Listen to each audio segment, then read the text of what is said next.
Good morning. Welcome into Hurrdat Sports Radio, AM 590, ESPN Omaha, ESPN Tri-Cities. We're live on Twitter, Facebook, YouTube, here on the Pillar Exterior stage. What's up, DB? Oh man, how are things? Oh, we're doing all right. Yeah, that's pretty good.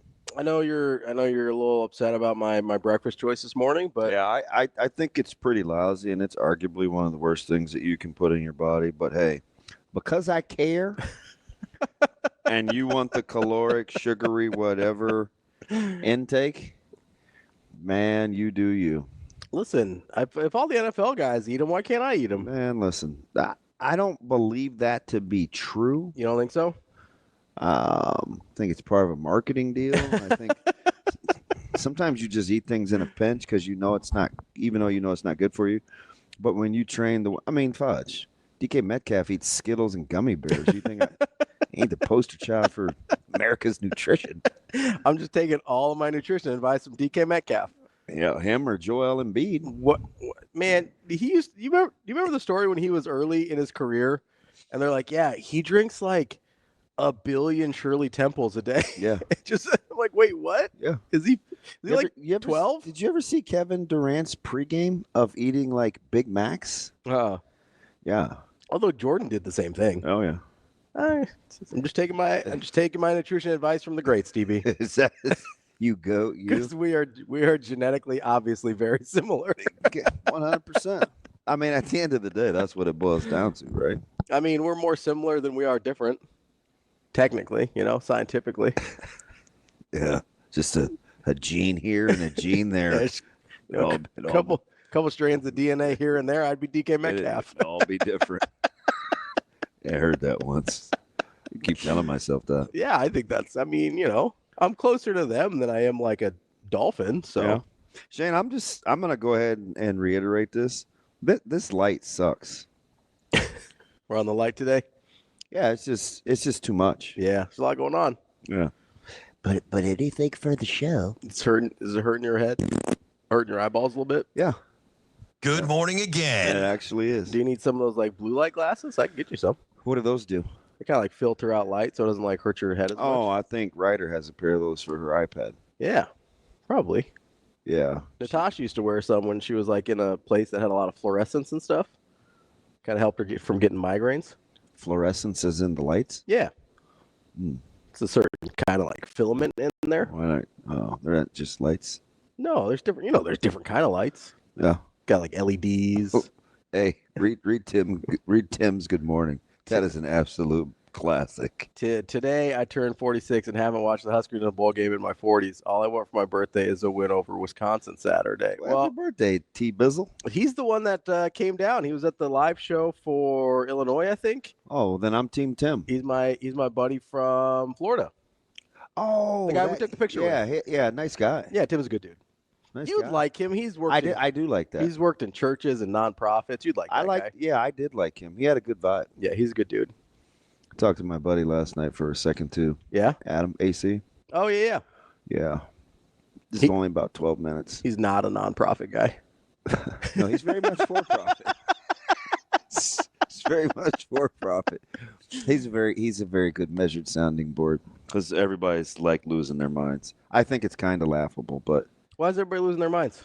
Oh, I mean, it's not everybody, so don't let me get on that deal. And if you find me doing that, just be like, hey, man, because I hate when people talk in extremes. Sure. So if you catch me doing it, just be like, well, that's what I was asking. Listen, man, 12 isn't everybody, or something like that. You know what I mean? I gotta know what they're losing their minds about first, whether I agree with you or not. So,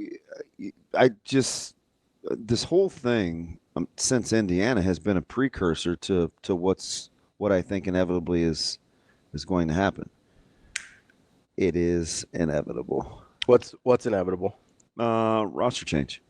Oh yeah, for sure. Yeah, it's like. Well, and Coach Rule, I mean, we seemed like he was on his soapbox the other day, but that's what he was talking about. Yeah. Like he puts it in the frame of the walk-ons. I do think he cares about that, but he's trying to get us to understand what's about to happen. Yeah. Right? Mm-hmm. Like there's going to be 40-ish guys on this roster that aren't there next year. Yeah. Right? Maybe more because I don't know how the math works out with the incoming class. It's going to be fantastic. There's going to be a lot of dudes. Yeah. Gone. and it's probably I say you're like, oh man, it's going to be fantastic for the football. It's going to be they need you just need a little bit of a cleanse. Yeah. And it's so early.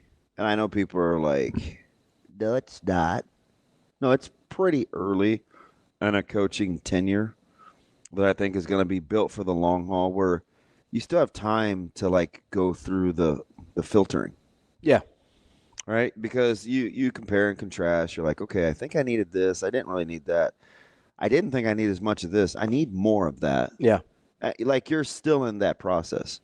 And I think he's figuring out kind of what he needs more of. Mm-hmm. What he needs less of. And what he needs less of. And it's okay when you're not even 2 full years in. And it's going to be everything from procedure to staff to players. Yeah, roster.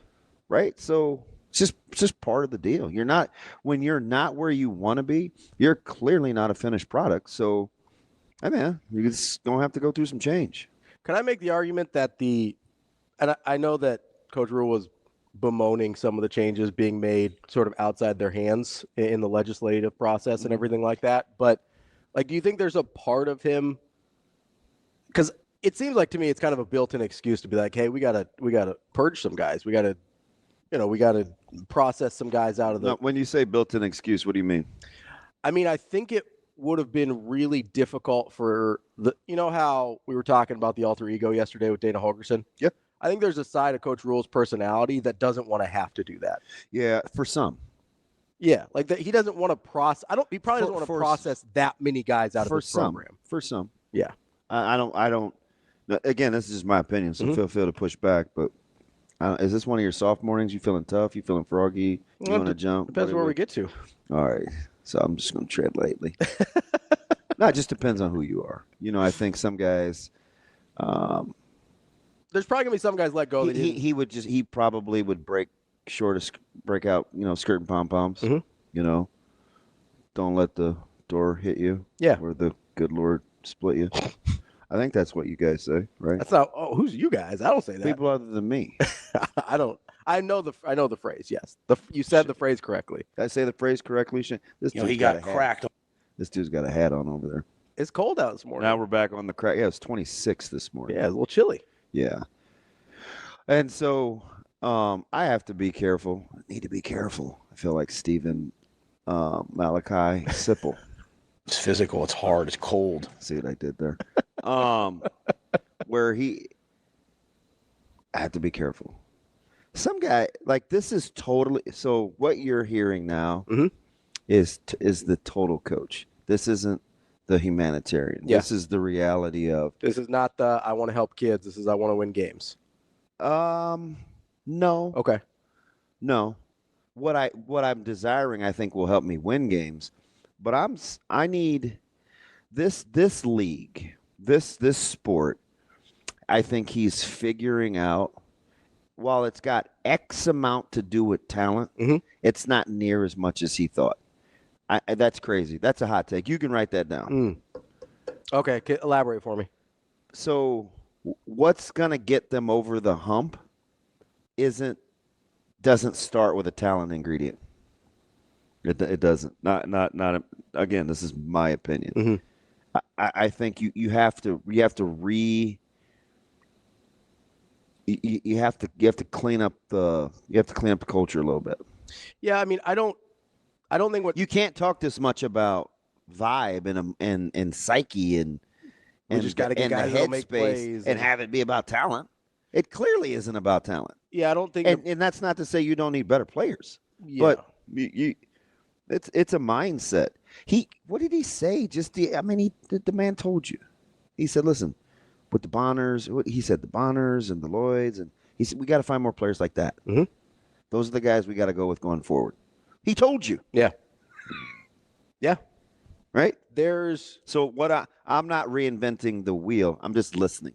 The difference between where Nebraska's at and where they need to be next is not talent.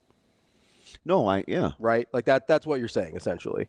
The difference, like there is a point where they will need more talent to get to where they want to go. You always need more talent. Right? But I say this every year. But the difference between where Nebraska's at, where Nebraska's been, and where they want to be, at least in the next few steps, is not a talent problem. Yeah. There's teams that have, and I've said this forever, there's teams that have been less talented than Nebraska that have gotten the results Nebraska would kill for. Yeah, they got their ass whipped by one. Yeah. Yeah. India. I mean, it happens. Yeah, I don't think Indiana. And you lost to another in UCLA. Yeah, on paper, those teams aren't more talented than Nebraska. Yeah. Iowa, It happens every week. Iowa on paper for years. Not to Nebraska, just in general. To everybody, right? The more talented team doesn't always win. Yeah, almost. I mean, that is not a hot take, I don't think, by any means. There is going to be a point, obviously, where if Nebraska wants to win and live at the level that they're talking about, they're going to need more talent. But they're not there yet where the talent is the problem. I think is what you're saying. And I agree.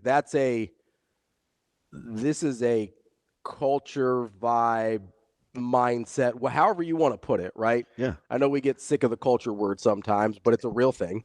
It's for people that it's for people that are sick of the culture word, or people that like to play, that are like live in the fantasy sports world.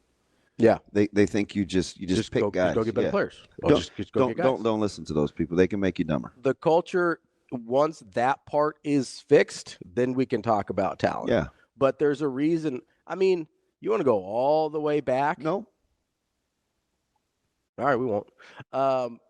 This is the thing that he's been talking about since he got here, especially with this year's team. So you did go all the way back? He's been talking about this the whole time. Yeah. He's been talking about the difference between what you look like on the practice field and what you look like on the game field the entire time. Yeah, so Max asked the question, right?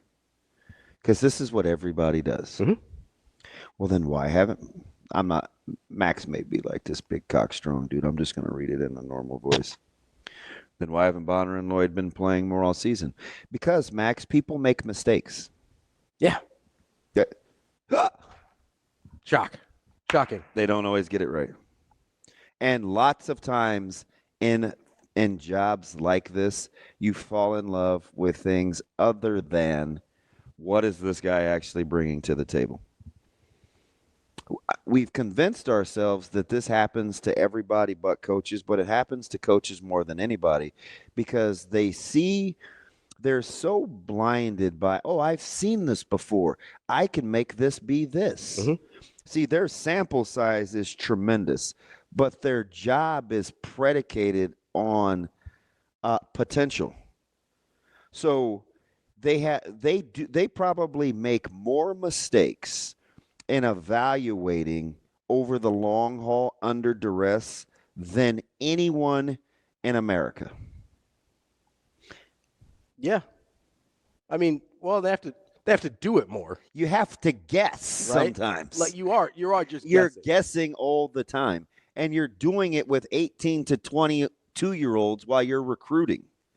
18 to 22-year-olds, by the way, who are going to change as people from the time you recruited them to the time you need them to be what you think they're going to be. We're in these water wets moments. Culture suffers when players can see what coaches refuse to see. That's not always the case, Max. But again, in an isolated situation, no kidding. That's what they're doing. That's why you just had a coach come in and say, hey, players and coaches fall in love with players. It happens. Like, I don't know. I don't know why I'm talking to Max, except for I don't know if Max wants his pound of flesh, but you're right. Why are you saying what everybody else knows? They told you this the other day in practice. They told you this at the press conference. Hey, man, he all but said, and I'm going to misparaphrase, guys fall in love with other players, man. And sometimes you just get blinders on. Mm-hmm. Yeah, that happens, Max. I'm telling you, it's amazing. I watch these guys. He also said something else, though, too. Would you like to go? Go ahead. Just a little bit, real quick, and then you can continue. Because he also said something else, and I think that's, again, we've been talking about this all week. There is 77% of this that we don't see, and that's Monday through Friday. Yeah. He also said, hey, if you don't like what's happening, do something about it in practice. That's almost an exact quote of what Dana Holgorsen said, which to me says some of these guys that don't like what's happening in terms of playing time and things like that aren't doing what they need to do in practice to do anything about it on Saturdays. And I think we've resigned ourselves to today because we have some names that are floating out there in the, is it called an ethos? Yeah. I've been wanting to use that The word. ethos? Out here in the ethos. Yeah, just kind of in the aura, in the atmosphere. Now we're doing too much. We're always doing too much. Aura. Aura. Don't think it just relates to players either. Players are going to be the natural byproduct of the fallout, but nobody's absolved of it. Yeah. Maybe coaches aren't being good enough during the week. You think? Possible. Like it's one of Max hit me with an exclamation. Max, I'm sure we're going to be boys. Max, I just want to know, did I get your voice right? Like, look, hey, he hit me with exclamation points. I get it, DB. All right, Max. Maybe do you think Max is short for Maximilian or Maximus? Since Gladiator 2 comes out tomorrow, let's call it Maximus. Can we call him Maximus? Yeah, why not? You know, and he may be riding with what I'm saying. He's just asking rhetorically. Mm-hmm. I don't know. But I'm going to say all this to say in this business, like sometimes you have to admit, ooh, I didn't get this right. Yeah. Right? You know, everybody's asking. And the names that are floating out there, okay. But at the end of the day, you could see some of this coming. Yeah.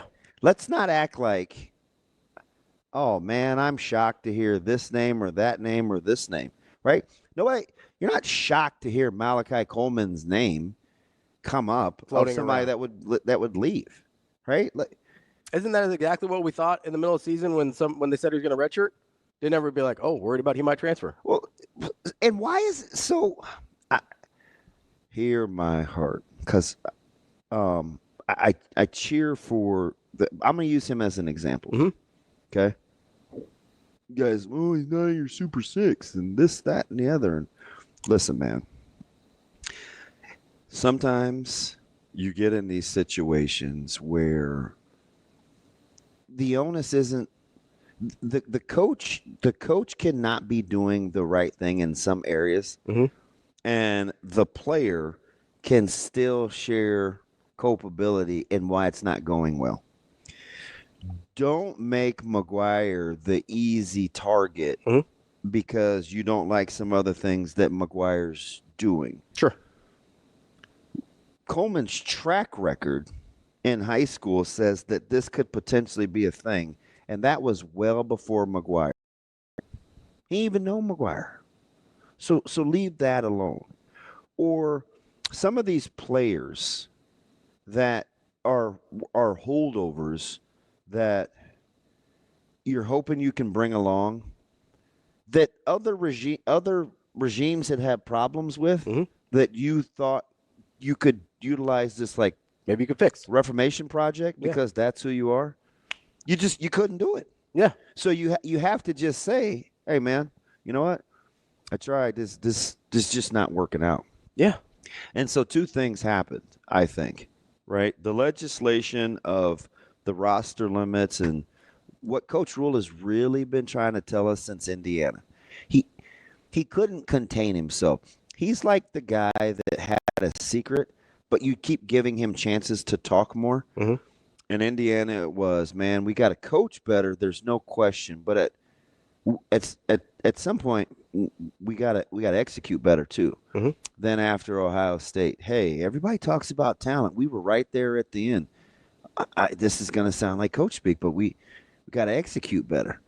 And then after UCLA, hey, they're winning some of their one-on-ones, right? We made some adjustments as a staff and got some things going. We got to execute better down the stretch. Mm-hmm. Then the bye week. Hey, I'm not going to throw any, I'm not going to be one of these guys that throws players under the bus, but you're going to hear the duality in my delivery because I really want to, but I can't. Mm-hmm. I really want to, but I can't. But I've been talking about perimeter blocking, and we got to come out of some of the back ends of these runs, and we can't fall asleep in the secondary. Then USC happens. And we have another coach who wasn't sure what he was going to do, but once he got carte blanche to say, hey, fix it. Mm-hmm. Because when Dana said, we glossed over it because he was so good with some other things, just simply talking. He said, and then he asked me for help. He said, I don't know. Can you help me fix it? And we didn't pay it any mind. And I'm thinking to myself, holy smokes. I feel okay now. Of course, it boils down to me because I'm selfish and insecure. But I want it to be right that he asked for help. Yeah. Because it's hard for us to do. Yeah. Hey, man, I'm not cutting it. Especially when you've been good at this before. I'm not cutting it. I need some help. 2 weeks ago, I intimated to this fan base that I was lonely and I needed some help. And I came across as weak to some. Mm-hmm. Our message boards lit up. He's losing it. He's losing it. No, man. Like, be proud of that dude for being an anti-stereotypical male and being able to ask for help because he's seeing it early enough where he's going to give himself a chance. And he has 89.64% of the qualities that you need in this job to succeed in Lincoln. He needs help. Okay? So you have to admit some things. Mm-hmm. Number one is I need help. It's a good place to start. Right? Can't get to AA unless you tell somebody. Mm-hmm. Don't get into. I'm not getting into what you believe about AA or whatever. But like if I need help, I got to be able to go to Dr. Stark and say, man, listen, I'm on the struggle bus. Can you help your boy out? Mm-hmm. Right? Do you know how many times I had to send that text last year before I actually hit send? I typed it 15 times. Yeah. I ain't sending it. I ain't sending it. Man, you fall off the deep end and it's like, oh, damn, I should have hit send. Yeah. Right? He hit send in plenty of time. Plenty of time. Mm-hmm. I know it seems like forever, but don't put the other 11 years on this year and 3 quarters because it's a prune. He said just Max. I think I'm gonna like Max. Max is that good piece of cheese after the bad sandwich. So like, don't panic. You're going to, I'm telling you, sure as I'm sitting here, and ain't just MC, like there'll be starters that won't play this week. You're going to wonder what the frick happened. There's going to be new guys that play this week, and you're going to wonder what happened. In my best TI voice, no, it's not even, I'm not even going to do TI. I'm going to do my other guy. Don't panic. You got time. You start at the top. You take a look at structurally what you need to do. Then it gets down to the product. Sometimes the product will play itself out. Let it. It's okay. Coming up next, we're going to talk to Jeff Bellar from Norfolk Catholic as we continue our state football previews here on Hurrdat Sports Radio. We're back here on Hurrdat Sports Radio, AM 590, ESPN Omaha, ESPN Tri-Cities. We're live on Twitter, Facebook, YouTube. That's DBM Ravi Lulla here at Hurrdat Sports Bar and Grill. Coming up on the show today, we're efforting right now Jeff Bellar from Norfolk Catholic. At 7:45, we're going to talk to Paul Limongi from Omaha Westside. And then, oh, man, is he today? He is today. And then our guy, I know you like this guy too, Matt Turman from Omaha Skutt. I like him. Yeah, you like him. Then we got our very own Jacob Padilla at 8 o'clock to talk. There's a basketball game tomorrow. A couple basketball games tomorrow. Yeah. Have a couple good ones we'll talk to Jacob about. Very good ones. Brian Edwards will be at 8:45, our Vegas Insider, and then Michael Bruntz at 9 from Husker 24/7. Bruntz is already talking trash on Twitter, so that'll be a fun interview. Is he? Yeah, he was making fun of the man size. Hands? He's making fun of the size of your mug on our graphic. My head? No, my coffee mug? Your coffee mug on our graphic there. I don't know how they did that. That's a Sasha thing. Shane, we got him. Yes, we do. We do. We've got Coach Jeff Bellar from Norfolk Catholic here joining us now. Coach, how are you this morning? I'm good. How are you guys? Good. Coach, listen, when do you have free time to coach? I mean, I say that tongue in cheek, but man, kind of to do everything. Been there, done that. Like, are you better with time now or worse with time now that you've done this for so long? Yeah, better. I suppose I'm a little older now. My kids are out of the house, so I have a little more time in terms of doing things. So, Coach, as you kind of get ready for this matchup for the state championship, What are some of the things you've seen your team improve the most on throughout the season from game one until now? Well, I think offensively we're more comfortable. We have a new quarterback starting this year, and I think he's gotten more comfortable. Yeah. We had a couple of new offensive linemen that needed to get used to varsity football. One's a sophomore, so I think he's grown up a lot and more comfortable in terms of blocking assignments. So I think, most of the time offenses get a little better as the year goes on. You get more repetitions and your timing gets better. And those things have improved. We've thrown the ball pretty effectively this year, not like some teams that go out and throw 30 or 40 times a game. We're more of a 15 to 18 and a run-based football team and try to mix in the throws. So we've gotten better, I think, in terms of being more comfortable doing what we do. Coach, do you like, and as I meant to call you the other day so you could send over some more huddle film, but I say that knowing that, do you like the fact that you get Bishop Neumann in a rematch? Week one was a long time ago, but I think it was a one-score game. Does familiarity breed contempt, or how are you kind of looking at it considering it was so long ago? Yeah, I don't mind. I knew they were going to be a good football team, and when we played, it was very even. They're really led by an outstanding running back that Nebraska has offered a scholarship to, and he was a real challenge as we faced them. And I'm sure they're doing more now. He was I think he ran 41 times against us the first game, and they have a lot of athletes. I'm sure they've improved offensively, just like we talked about. I think our kids are somewhat maybe comfortable playing them because they have played. So we've seen some of the things they do. I think maybe that helps you a little bit, but it's the same for both teams. So I'm sure we've both grown.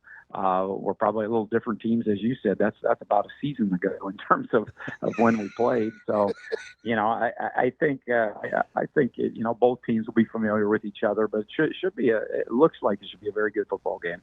Coach, how much can you take away from that first rematch, basically almost 3 months ago on the dot now at this point, versus kind of looking at some of their more recent games and seeing how they've changed throughout the season? Like, how do you balance that? Well, I think you balance. We've watched a lot of their film, and then yesterday we did watch the first game just to kind of get familiar with that again with our athletes, and I'm sure they'll try to do some of the things that was successful against us, but I'm sure they've grown and evolved. They ran a lot of Wildcat a couple games ago where they just direct snapped and ran boots right at people, which you get an extra blocker when you do that, and we did not see that in the first game. So I would think, like all of us do, we throw stuff out that doesn't work as well. We ask new stuff and it works better, and that's what you're using at the end of the year. Coach, you guys have a kind of a rare. We were doing NEB preps last week, and after watching you guys, and I was talking with Jacob and Mike Sauter, you guys are very athletic, real twitchy, but it seems to hold up well against, the Battle Creeks, the Bishop, kind of some of these teams that are physical up front. That's got to start with your guys' mindset, right? Because you're not always going to be the biggest, but you guys sure are physical. Yeah, I think you're definitely right. One of the things, we've prided ourselves on really having a good strength training program for many, many years. And we tell our kids, if you're going to give up a little bit of size, you better be strong to be able to take some things on. So we've one of the things we've been able to do this year is we faced, really probably the top 6 or 7 teams all in our class. Yep. We've played already. So we have faced good people, which I think helps you in terms of, being ready to play another good team. And Newman really had a good challenge in their quarterfinal and semifinal, which was teams in our district. So they faced really good teams, and so have we. So it really comes down to, I think, the 2 best teams at the end. Coach, a lot of times people are going to roll their eyes at the word culture, but it seems like this is, I don't know how many broadcasts I've done with you in the state finals. I mean, you don't have records without it being a lot. The way you guys approach what you do, you just the teams, doesn't matter. The teams just come across like they're supposed to be there. You'd think that would be easy to coach with, but sometimes knowing that you're the benchmark can get difficult. What unique challenges is the expectations of being at state every year bring? Well, I think, like you said, I know people want to bump us off. I do know that, and I think we have tried to build that culture, telling our kids, if you'll do this, this, and this, then we'll try to be in a situation where we can make a run to play in the championship. I don't know that you ever know that's going to happen for sure, but our kids have done a good job of that. This senior class really embraced saying, we'd like to try to get down there again and getting the younger kids on board of things. Here's what we have to do, really starting in the summer and then all fall camp long in terms of doing that type of work and putting us in this situation. Coach, I lived in Norfolk 20 years ago, and you guys were good then, and you're still good now. So you must be doing something right. Good luck in your next state championship. I'm sure it won't be the last one. We'll probably be talking to you this time next year, but good luck, and we appreciate the time today. Hey, I appreciate you guys. Thank you very much. See you soon, Coach. Thanks. That's Coach. All right, bye. Jeff Bellar from Norfolk. That's not a joke. I was up there in 2005. Norfolk Catholic was already a wagon at that point. They just keep rolling along. Death taxes and him winning. He's been there almost 40 years? Yeah. I think. Well, he's coached for 38. He spent some time at Pub too. Oh, that's right. And then came back to Catholic. But yeah, he's been doing it a long time. Yeah.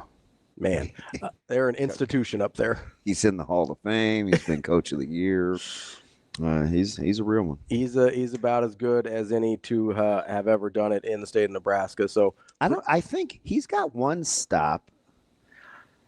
You wouldn't know. I should probably ask, but he used to be at Beaver Valley too. But I'm not sure Beaver Valley's still around. Oh yeah, I'm not. I'm not an expert on some of the smaller classes, but that's not one that rings a bell as far as having heard of it recently. Ring my bell. Because I do check. I try and keep up on the scores and how things go and stuff like that. And that one does not ring. That one doesn't sound familiar at all. One of the beautiful thing about us getting ready for Monday and me being on the broadcast Tuesday is I've got familiarity with. Yeah.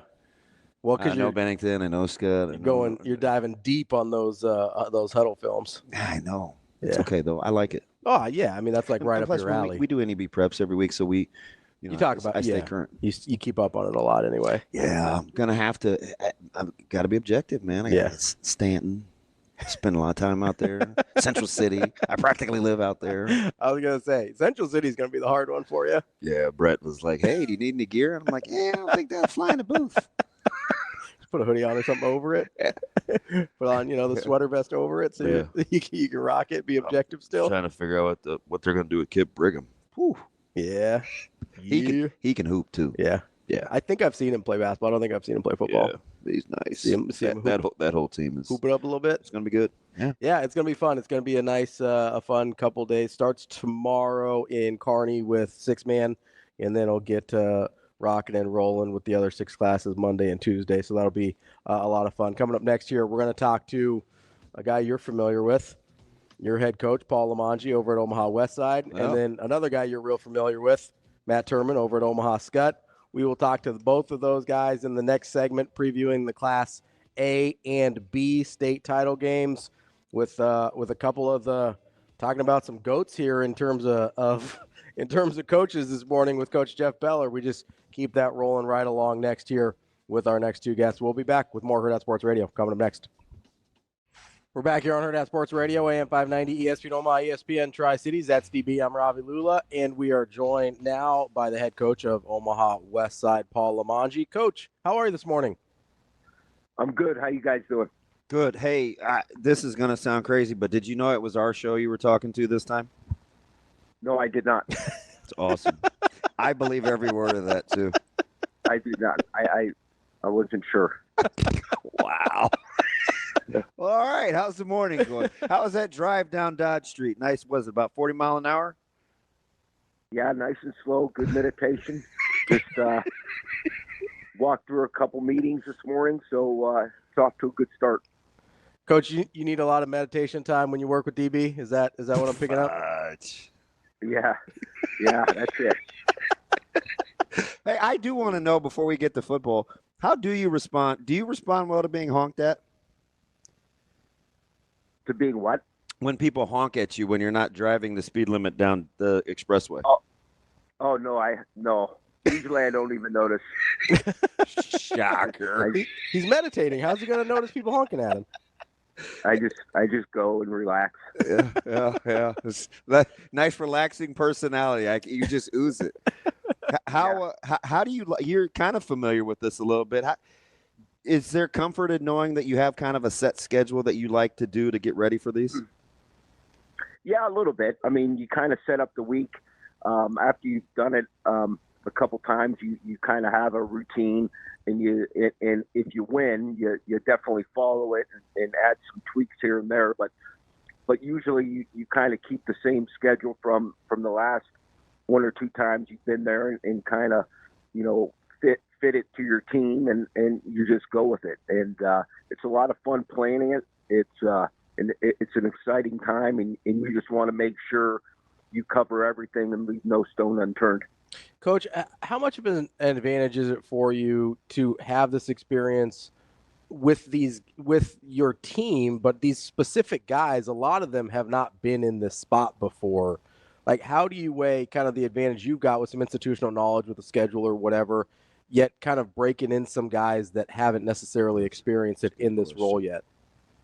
Yeah, well, I think it starts with our whole culture is that we always want to do things one step at a time. And we always talk about it being the next game is always the most important game because it is the next game, and you want to be 1-0. So this to us is a big game, obviously, but it's just the most important game because it's the next one. And we take that philosophy all year round, whether it's practice, a meeting, fall camp, or the first game of the year, is that our kids are just used to locking into the task at hand. And obviously, you got to do a lot of coaching from all my coaches about, just visualize what you're going to do, be prepared as much as you possibly can. And that takes away a lot of the stress. The more you're prepared for it and the more you visualize, the more you work at it. And then come Monday night, you go out and you enjoy it and you play as hard as you possibly can. I'm just kind of used to it from being around you. I've never really asked you from a competitive standpoint, but obviously playing a football team that presents a ton of challenges, well coached, multi-dimensional, ton of weapons. You have to balance this respect for what they are, being an elite team, but then kind of instilling confidence and in your own guys to know that this is doable. How fine a line is that for you? Yeah, I mean, it's you want to respect all opponents, obviously, and you want to fear none. And we talk about when we give our scouting report that they have talent, and they're confident, they have playmakers, and they're coached well and they execute. But so do we. And what we got to do is just make sure we take care of what we can control, and we focus on us as much as possible. But at the same time, you want to understand what they're doing and how they're going to attack you, and put your players in the best possible matchups to be successful. And then you let it fly, and you try to do the simple things like physicality and execution and playing fast and fearless. And usually everything just takes care of itself. But you got to be prepared on what they're going to do and put your players in great matchups to succeed. And our coaches do an excellent job of watching film and being prepared and putting in the time. So I have full confidence that we'll be ready with the execution wise. And I think our guys are experienced enough that they come to play. And we preach that starting in January, that no matter what we're doing, we just try to outwork and go as hard as we can, and usually good things happen. A few extra gray hairs knowing that we were so young? What's that? I said, did you grow a few extra gray hairs knowing that we were so young? Yeah. Oh, yeah. I see. All right. Good talk, Coach. Coach, we appreciate the time. As always, good luck on Monday, and hopefully we'll talk again soon. I'll see you soon. Okay. I appreciate you guys. Thanks, Coach. All right, buddy. See you later. That's head football coach Paul Limongi of Omaha Westside. We've got now another guy that DB is very familiar with, Matt Turman, the head coach at Omaha Skutt. also playing for a state championship, something he's quite familiar with. Coach, how are you this morning? I'm doing great. How are you? Has anybody confused you guys with Mike Leach yet? The late, great Mike Leach. It is now Matt Air Raid Turman. Sometimes you just do what you have to do. So, hey, you know what's funny though? You guys have thrown it around the yard before, so you're not totally uncomfortable. Is it kind of cool to watch this offense like just become that explosive? It's been fun. Maybe not right up my alley all the time. So my brother's on staff, and this is right up his alley. That's for sure. So. Coach, I know that you've obviously done a lot of this before and you've been very successful. The last few years, it's kind of been Bennington's show and everybody else was kind of just living in their world. Obviously, you guys broke their long winning streak earlier this season. How does the dynamics of kind of having that under your belt play into going into the championship? I'm not sure that first game in this regular season has a whole lot of bearing, honestly. I think both teams have gotten used to being down in Lincoln. So I think this is our 8th final in the last 12 years or something like that. So, I mean, our coaches, our players, they kind of, generally speaking. Well, I'm just saying, and we're not going to – neither team's going to get there, I think, and just be awestruck by the moment or the stadium or playing on Tom Osborne Field. So, you know, I'm sure they have something in the back of their mind that they're a little mad and disappointed that their streak ended. And so I don't know if there's a little revenge factor there. But, I mean, if you're going that angle, we have the same thing with them beating us last year in the state championship game. So I think that part of the game, it's just going to be two good teams that are going to fight for a state title. Yeah, obviously being super familiar with both these teams, and we talk a ton about their defense, and they've got a thoroughbred at every level with Jansen and Bovey and Lordson and those guys. But I think quietly, and I said this Sunday after watching you guys, I like your linebacking pair of Gunther and Van Dyke. That's a really good quiet twosome. Do you think your defense gets a little overlooked because of how explosive your offense has been with the other Van Dyke? Well, our defense has done a really nice job. We were you know, one of the areas we were a little concerned about was the D line, and we've had some kids that have really stepped up playing up there. And I don't know if you would say there's any of the 5 stars in our defensive front line, but each one of them play really hard, and they do what they need to do, and they keep guys off of those 2 linebackers. And then those 2 linebackers can go and make plays. Particularly, you know, Luke, he's by far our leading tackler. You know, just like his brother. Yeah, just like his brother runs our offense. He is definitely the quarterback of the defense, and so our defense kind of goes as he goes. Coach, is there, you know, I never coached football, but I coached basketball for a while, and I always wonder when you're kind of looking back on a season, maybe you haven't done this yet because you still got some business to take care of, but is there a special characteristic about this team that you've enjoyed coaching the most? Just this group's competitiveness. It's fun in practice every day, and part of that's just driven by our seniors. You know, and particularly those 2 Van Dykes I was talking about. They get after each other nonstop. You can tell they're twins, and neither of them likes to lose. You know, our defense, every practice we end with our team defense. We're in team defense. And our D coordinator, you know, he shouts out 3 and out. We take a lot of pride in 3 and outs. And so the goal is that to get off the field and to end practice, we have to stop the opposing team, you know, in 3 plays.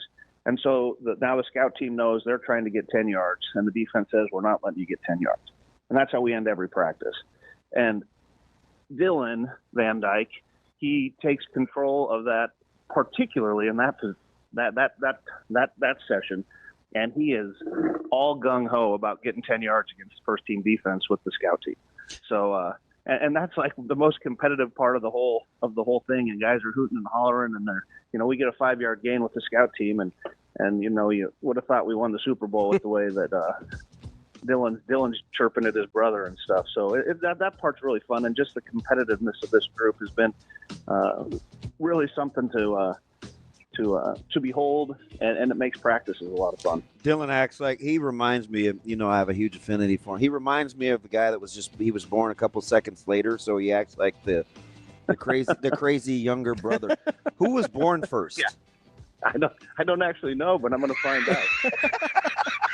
Coach, we appreciate it as always. Good luck, and we'll talk to you again soon. All right, see you soon, buddy. Appreciate it. All right, thanks. That's Matt Turman, head coach of Omaha Skutt. We'll be back with Jacob Padilla coming up next. We're back here on Hurrdat Sports Radio, kicking off hour number 2. That's DB. I'm Ravi Lulla here on the Pillar Exterior stage. We are joined now by our friend and colleague, Jacob Padilla. What's going on, JP? Good morning. All right. Oh, good morning, Buttercup. You sound all fresh and bushy-tailed, man. The Knicks didn't put you in a slumber?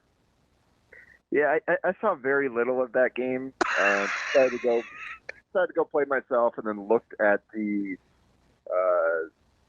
score during the break, and it was 14-3, and the Knicks didn't miss a shot on the first 5 trips down the floor. And I'm like, yeah, I made a good decision.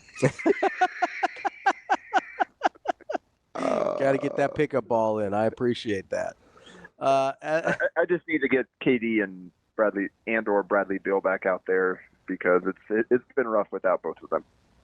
Your owner, Ispia, goes, Katie's not going anywhere. Is that good news for you, bad news for you? You trying to hit the reset button? What are we trying to do with the Suns right now? Nah, this is not worth hitting the reset button at this point. This is what they're married to. Let's just see what they can do. Because, it was looking pretty good until they both got hurt this season. I was enjoying watching this team. All right, JP, let's stay on hoops here, but move on to the college side of things. It's the Battle of the J-Skers coming up tomorrow, Nebraska and Creighton. I know you watch both of these teams super closely. Who has been closer to what you thought they were going to be through the first 4 games of the season? Who? That's a good question. It is not. Yeah. So I think I guess I don't think either one. I think both teams are still finding themselves. I think Creighton, with the kind of the lineup fluctuations, and with Pop missing a game and trying to work his way back in, and then Mason Miller missing a few games, and kind of what that means for the rotation. And I think Creighton hasn't shot the ball well from 3 yet, which I don't expect to continue that much longer. So I think there's still plenty of room for them to kind of grow into what I thought they'd be. And Nebraska, I think the struggles that we've seen so far, to an extent, are some of the questions that I had, and kind of worries about where they might struggle. So I guess I'd say Nebraska, but I think some of those things that we see them struggle with, I think can improve. Like the 3-point shooting. Like I know they were relying on a few guys to kind of carry that load, and that it wasn't going to be a great shooting team overall. I didn't expect them to be this bad. Like they need those guys to kind of pick it up, or it's going to be a struggle for sure. JP, how much does Nebraska getting to the foul line and Creighton not being a team that fouls a ton factor into this matchup for you, considering how the start that both these teams have got off to in that regard? Yeah, that's the strength of these two teams, respectively. You just look at it. Nebraska is top 20 in the country in free throw rate, and Creighton is number 1 in not putting teams at the foul line. And I think Creighton's really, really good at that. That's something that we've seen year over year, particularly with how they played with Kalkbrenner there. They choose to not do a lot of gambling. They don't try to force a lot of turnovers, and they just play really sound basketball on that end, and really disciplined. I think Nebraska's probably has to find some way to win that battle in order to make this a good game, just with what we've seen of them scoring from the field. I don't think it's not going to be any easier for them scoring in the paint than they have, and they've been okay in that area, not elite by any stretch. They have not faced anything like what Kalkbrenner will present in the lane. So that is going to be a key in the game, and I'm sure that's something that Creighton has stressed heavily within their practices this week. Yeah, Jacob, you mentioned they're going to have to win that particular battle if Nebraska is going to win this thing. Is there an indicator like that on the Creighton side where you say, hey, if Creighton does X, this thing probably went the way they wanted it to?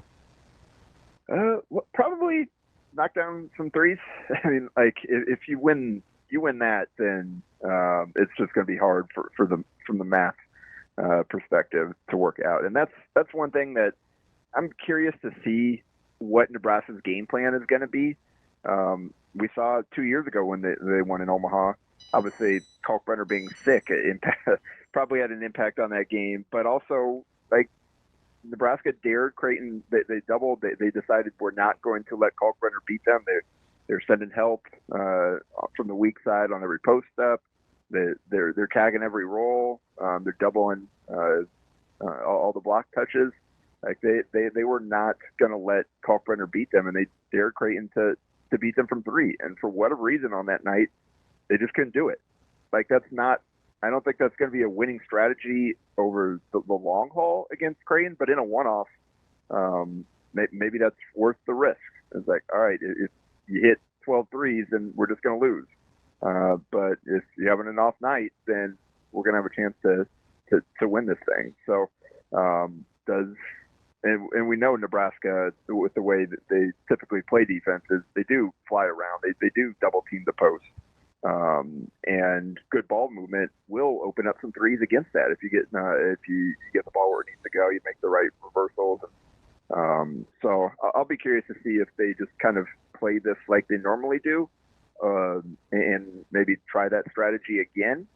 And if Creighton, if you've got, we saw the Kansas City game where you had Isaac Trout, you had Jackson McAndrew both hitting threes in the same game. And they got up 30 plus in that one before kind of letting it slip back. So like that makes Creighton very hard to guard when you've got those guys taking advantage of the attention paid to Kalkbrenner with Trout and McAndrew in the weak side corner. Because you're helping off those guys, then you're just asking for trouble. So I'll be curious to see kind of the chess match between the two coaches and the strategies they use to kind of combat what the other's going to do. Yeah, that's kind of my question, because both teams have the ability to play big lineups, yet it doesn't seem like it's either coach's MO, but it's kind of how the rosters have shaken out. Who do you think's more comfortable playing with size on the floor? Well, I mean, Creighton, I'd definitely say Nebraska, that's just kind of what they've done. Creighton has kind of had to do some of that out of necessity just because of where the roster stands, and with Fedor Zugic not being eligible. That kind of opens the door, and the Glet at the four spot, and just trying to get all those guys playing time. We've seen Jason Green play more at the three. He's obviously played a little bit of five in addition to the four, and asked him about that, and just kind of trying to feel his way into the season, and said it's been challenging, but he's enjoyed it because he thinks it'll help him and the team down the road if he can get comfortable there. But it hasn't looked great just yet. But I think on the perimeter we're going to see them be pretty small against Nebraska in all season, where you go Ashworth and Isaacs together, and then Jemiah Neal at 6'5" on the wing. So that is an area that Nebraska will have an advantage in if they play the way they have been with that bigger starting lineup, where there's Mac made a joke about him being listed at 6'5", but I mean, Ashworth is also listed at 6'1". So if Worcester isn't that he still has a bit of size advantage there. You got Juwan Gary. If you put Jemiah Neal on Bryce Williams, who has had a great start to the season despite not shooting well from three, then you're putting Isaacs on Juwan Gary probably, and Ashworth on Worcester, and like those guys can. We know Worcester likes to get down low and kind of play some bully ball and score in the paint. You know, Juwan Gary, that's kind of where he makes his hay, and I think surviving on the defensive glass is going to be key because that's an area where Gary can hurt them if he's got a smaller guy on him. If he goes and crashes hard, like they're going to have to be able to get that defensive glass to initiate their transition. So the good news is if they do try to take advantage of that size mismatch in the half court, you're probably going to have Kalkbrenner there helping out. So that's kind of the equalizer for Creighton's side of things, where they might be able to survive those mismatches size-wise. Yeah, and conversely though, Nebraska has to guard those guys too. So Burke, whomever he guards, I think that's going to be interesting because he's going to be playing a lot further from the basket on the regular than I think he's probably more comfortable to seeing. That little cat and mouse is going to be fantastic. JP, are you bummed? Are you excited? It's easy for you to transition, I know, to hoops because you're a hoops guy, but wouldn't you like to see this game played later than the Friday before Nebraska-Wisconsin? Yeah, I mean, we've seen this in different spots in the calendar. It just makes sense with the MT coming up, and then you want to kind of ease your way back into conference play with the last few bye games or whatever. It kind of is what it is. But that is such a Jacob answer. I mean, they've had some time. I honestly, for Creighton, I think this schedule works out perfectly to where it just kind of ramps up. You had the 4 games to figure some things out, to kind of ease your way in the season. Now you get to face Nebraska at home, their first high major opponent, before they head out to Vegas for the NTE, where the competition is going to be pretty tough. So I think, honestly, for Creighton, it's worked out pretty well. And even for Nebraska, they had that St. Mary's game to kind of get ready for this one after getting a few kind of home bye games to figure some things out. So I think, honestly, with the way they schedule those MTs around the holidays, for the most part, it worked out pretty well for both sides this year, even if they are both trying to find themselves, like we talked about earlier. Jacob, is Bryce Williams good enough to be the best player on a team that wins their first NCAA tournament game for Nebraska? I don't know that. I think he needs the other guys around him to play better than they have thus far. Sure. To make that the case. Like, that's the problem right now. Like, you look at that lineup, and he's the best three-point shooter in that starting lineup, but he's the guy that you need to space the floor for, and he can't do both. So that's kind of where some of the lineups have been weird, and with bringing Esijan and Griffiths and those guys off the bench, and Berke not really shooting the ball yet, which they were hoping that he'd be able to do for them. I think the lineups are a little clunky, and he's had to probably create a little bit more. I think he's in a better spot now this year than he was last year, just with Worcester out there able to handle the ball and kind of run the offense. And so he's freed up to go score and get downhill, get to the free throw line and those types of things. Like, I think he's fine enough if the team as a whole performs better. Obviously, you'd like an All-American to feel great about your tournament stretch, but I mean, I think he's a pretty good player, and in year 2, that's why we're seeing with Creighton too. These transfers with multiple years, they're so important to being able to make runs. Because it is hard in that first year with the program, whether you're a high school kid or a transfer, to play to your full capability. It takes some time to figure some things out, to adjust to the league, to adjust to your scheme. and your teammates and all that. So we're seeing that with Bryce now taking a lead, second year playing at the high major level. We're seeing with the start Stephen Ashworth has gotten off to. We didn't really talk about him much at all, but he's been spectacular so far this season. Yeah, he can go bucket hunt now. It's fun to see him. It's fun to see him in that role. Well, and just the overall, like 16 points, 7 assists, 5 or 6 rebounds. Like he's been just impacting the game in so many ways this season. Like you say, he's just comfortable. He knows his role and he's able to fill it well. I mean, how many times when kind of maybe there's a little bit of mini run for the other team.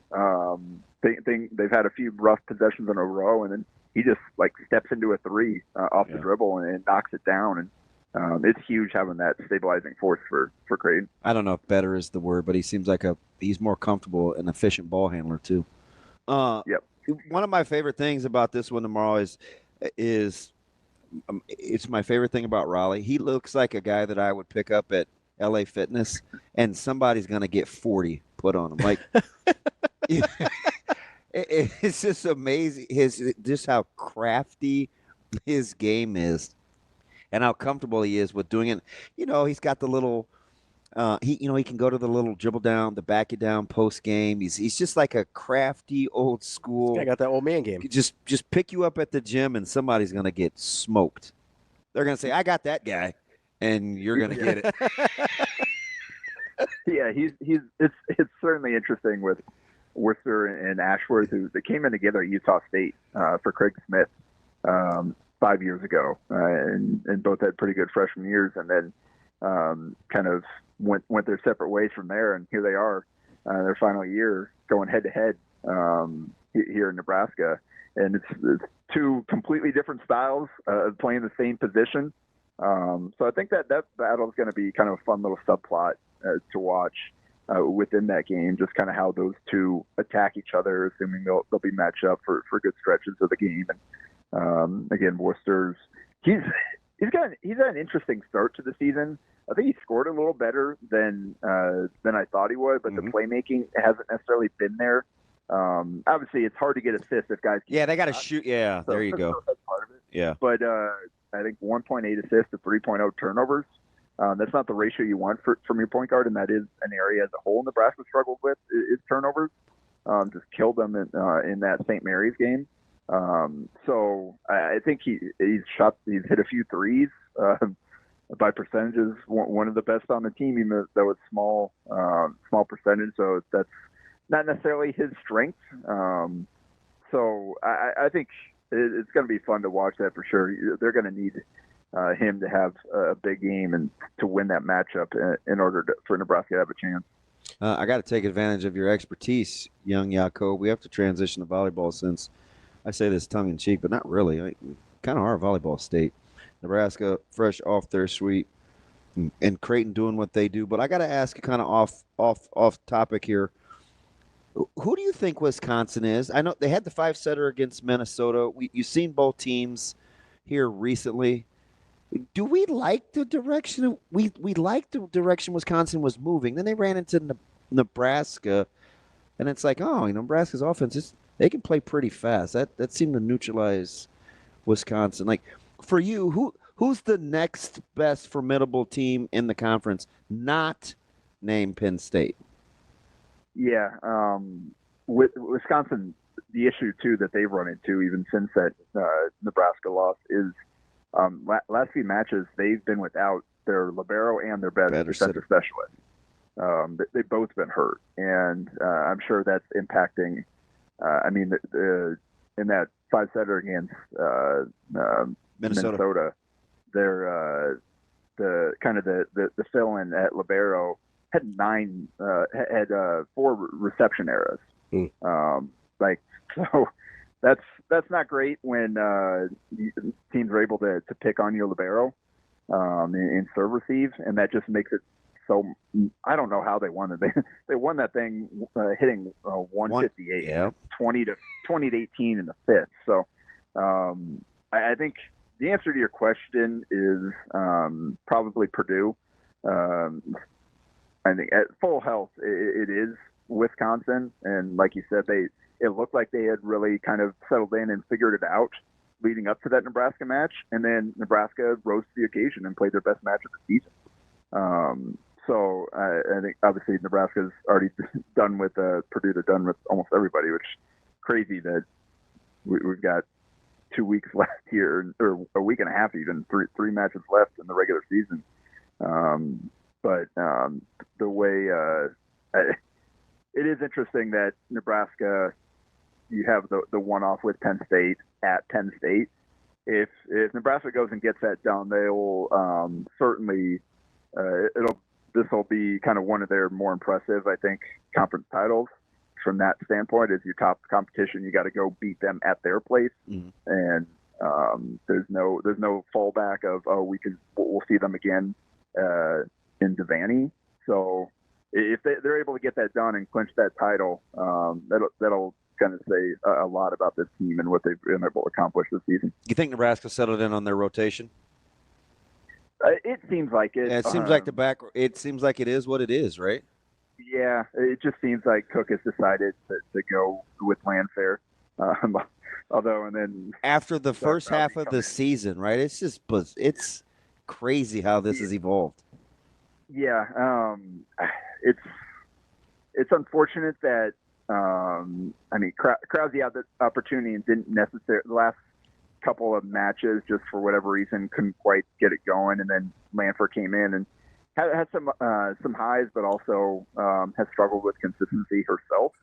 And then we see Cook the last few matches getting the other seniors in the match, and Krause goes in and has 6 kills on 8 swings in the third set the other night. So I'm always gonna cheer for her, like that. Just me, 100%. like she just has that little spot.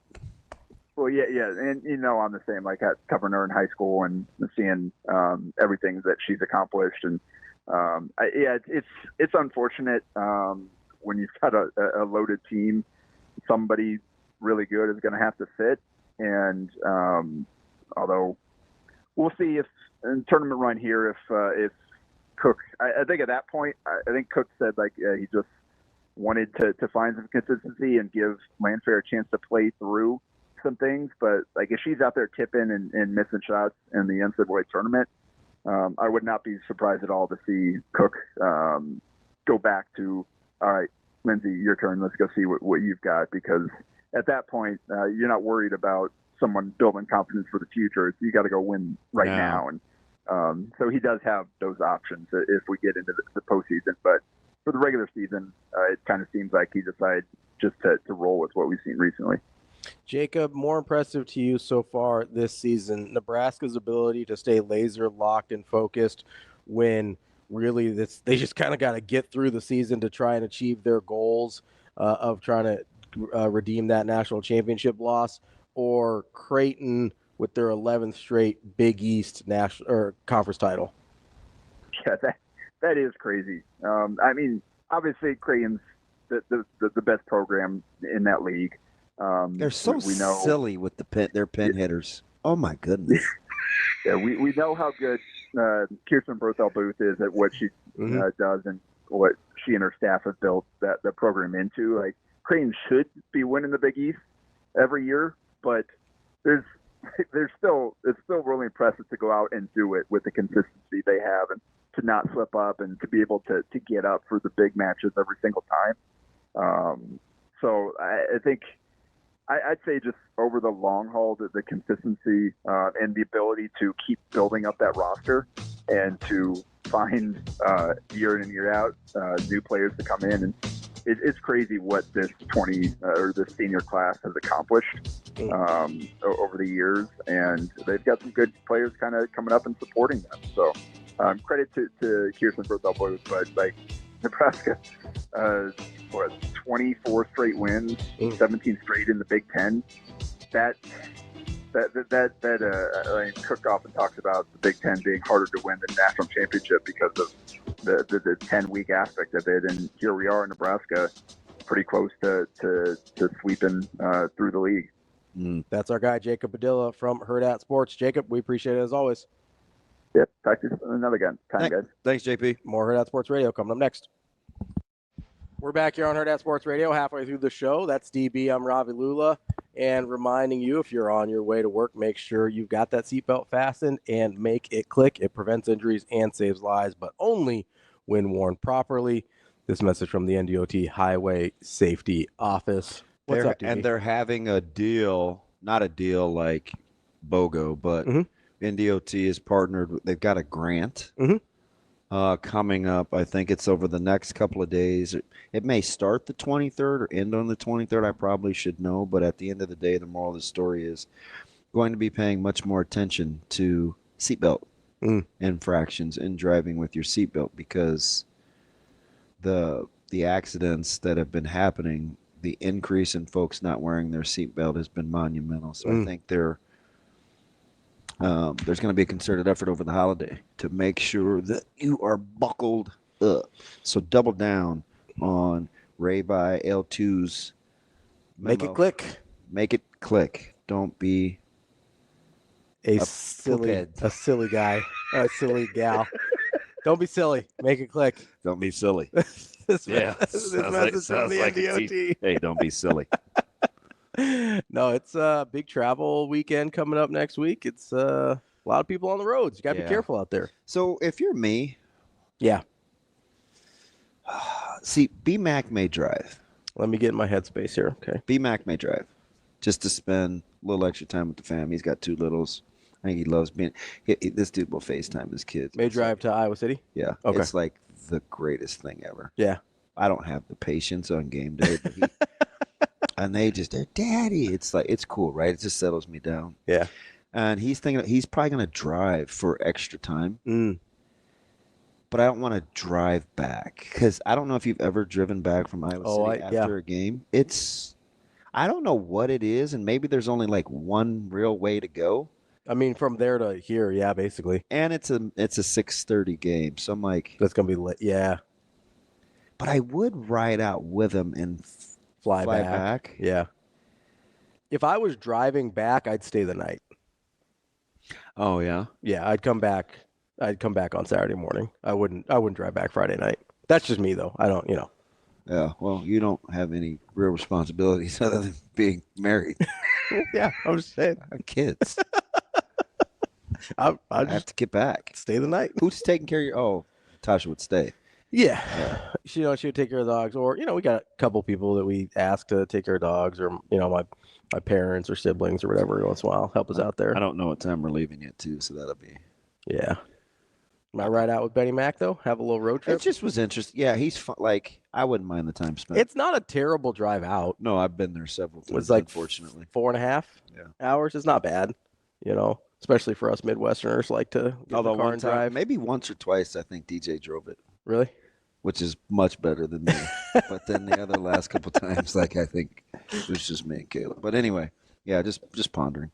So there's like these. I'm looking at these social media tweets, and there's this one that says, "Burning bridges with athletes in this era is ridiculous. Keep that in mind when you tweet at or about them." Are we back to tweeting about athletes because we're doing this again? Depends on. I mean, what do you mean by? I'll never tweet at an athlete. Like, I'm not gonna tag them if I'm watching a game. I think we need to calm down. Yeah. Yeah, so, like, whatever, I get it. Message boards are going crazy. Like, the first 4 questions in our chat were crazy. I think need to turn the temperature down a little bit. Yeah. We're a little too close to the boiling point. Yep. Just like Simadonna. Simadonna. Like, they'll rally and they'll be dialed for this week. Now, I mean, the purge is definitely coming. Yeah, I mean, it has to. But, I think we are way overreacting to, like, the rumor mill. I'd be surprised. That's why I said at the end of segment 1, it's going to be okay. I mean, it's going to be okay. First of all, I'd be surprised if there's very many names that I'm shocked about. You won't be. And I don't think. I don't either. Right? You're talking about 40 guys, more or less. 40 waters. Sprinkle me. I don't know what that means. I see 40. Don't worry about it. It's fine.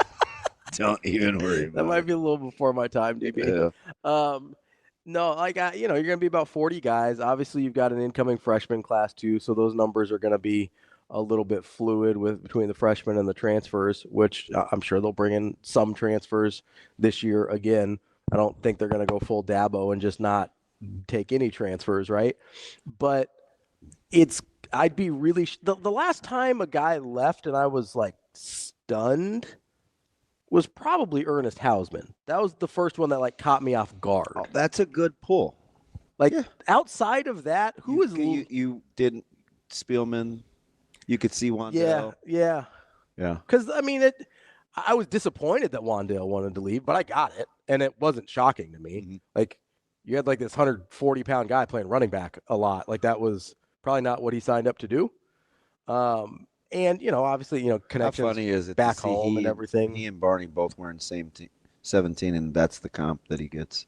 Yeah, I mean, I think they're different guys. I do too, but body types are different and styles are different. But that's probably the last one. Hausman's probably the last one where I was like caught off guard by it. Everybody else, like Spielman, you'd heard rumors was unhappy or whatever, wanted to move on somewhere else. Wandale, kind of same thing, heading back home. Like none of these guys that have left, even the higher profile guys. Remember what I told you?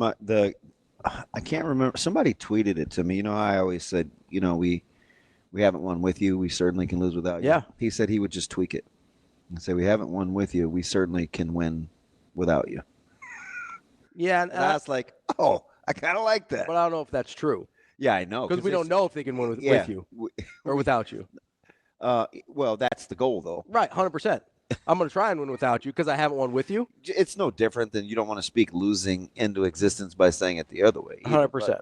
Yeah. I mean, I don't know. I just get Wisconsin and line it up and play it again. Yeah, I mean, this is not, and I know if this doesn't go the way I want it to, this is going to come back and bite me. This is not a scary Wisconsin team. I don't think. Compared to some of the ones Nebraska's played in the past, this is not a Wisconsin team that I look at and like, oh, that's scary. Mm-hmm. They've had some teams that I'm like, I don't know how that's going to go, right? Nebraska's played some teams on their schedule the last couple of years. I'm like, I don't know how that's going to go. This is not one of those teams. Wisconsin's not one of those teams. Yeah. Could they lose to Wisconsin? 100%, right? But this isn't a team that I look at and I go, that's kind of scary. I don't love how that looks, right? Wisconsin's in a state of flux as much, if not more, than Nebraska. Yeah, but be careful, though, because that's part of Nebraska's problem. Don't worry about who and what's coming into town. Don't convince yourself of anything by talking. Just mind your own business. Well, and that's a player-coach mindset, right? Right, and that's fine. That's what those guys got to do. Just mind your own business. And that's fine. And if you're a Nebraska player or coach, turn it off real quick. Don't listen to this, right? But from a fan, analyst, whatever hat you want me to put on, I do look at Wisconsin and I go, this is a team in flux as well. This is a team dealing with some things as well. You've got an opportunity here, right? Now you have to take advantage of that opportunity, and that's where minding your own business and focusing on yourself comes in. But people are going to try and sit here and tell me that Wisconsin, there's won 12 straight matchup or 10 straight matchups against Nebraska or whatever, and this is not those teams on either side of that equation, right? Like Russell Wilson isn't coming in here, right? Melvin Gordon's not coming in here. As my man Jason would say, Super Russ. Yeah, like I don't know what Wisconsin rides like on Wisconsin. Let's Badger. I don't know. Whatever it is, right? Let's milk. Let's dairy. That actually never mind. Grow up. I did. I stopped myself. But like this isn't Melvin Gordon running for 400. I know we all get a little PTSD from that, but like this isn't that. Could Wisconsin beat Nebraska? Absolutely. Right? But this is not a scary Wisconsin team. Yeah, the problem is, did they scare you last year? No. Okay. And that was a win. That was what about going into overtime? Did they scare you then? When's the last time Wisconsin did scare you? It's probably been a few years. Okay, but I think we get this PTSD from these really good Wisconsin teams that stomped Nebraska. This isn't that. This is just another. But it hasn't been that. That's my point, though. And they've still lost, Ravi. I get that. I get they've still lost, but it's not because Wisconsin's scary. It's because of Nebraska. Oh. That's my point. Wisconsin's not the boogeyman. We make them out to be a boogeyman in our head because we haven't beat them. That's a Nebraska problem, not a Wisconsin deal. This isn't Ohio State and Michigan, man.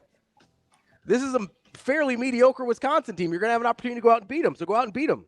But that's a you problem. I think losing is just losing. That's what the PTSD is from. That's fine, but that's a you problem. I don't know if it's opponent specific. It's not opponent specific, but it is a you problem. We act like it's opponent specific. We act like Wisconsin's the boogeyman. The boogeyman's living upstairs. That's where the boogeyman lives for Nebraska. Get John Wick. Brian Edwards coming up next. We're back here on Hurrdat Sports Radio, wrapping up hour number 2. That's DB. I'm Ravi Lulla. We're joined now by our Vegas insider, Brian Edwards from Major Wager. What's going on, B? Good morning, fellas. How we doing? Oh, man, you're 2 for your last 2. It's not as funny anymore. You got this thing all on lock. B, I gotta start with my fave. Ravi likes to make fun of me because I have an affinity for someone that doesn't appear to be a very good guy, but that's not the first time. How impressive, in your opinion, is John Jones? And are you still of the belief that Aspinall should and would be the fave? I was very impressed with Jones. But I do think, and actually, I haven't, I'm sure it's out there. I haven't looked. Is there an updated line on Jones and Aspinall? But I do think Aspinall should be a short favorite, but not much, like minus 120 maybe. Wow. So you're just going with the younger whippersnapper in his mid-20s, right, because of his size? Yeah, his size and his speed. We've never seen a heavyweight move like this. I mean, Lesnar maybe could move like that a little bit, but Lesnar didn't have this guy's incredible striking. And Lesnar couldn't move quite like this, although Lesnar's very athletic for that size. But I think Aspinall. Don't get me wrong. I mean, Jones obviously could beat him. But yeah, I'm trying to go to the. Go ahead. What were you gonna say? I guess I'm shocked as much as, and I'm not saying Aspinall gets touched a ton, but he has been hittable.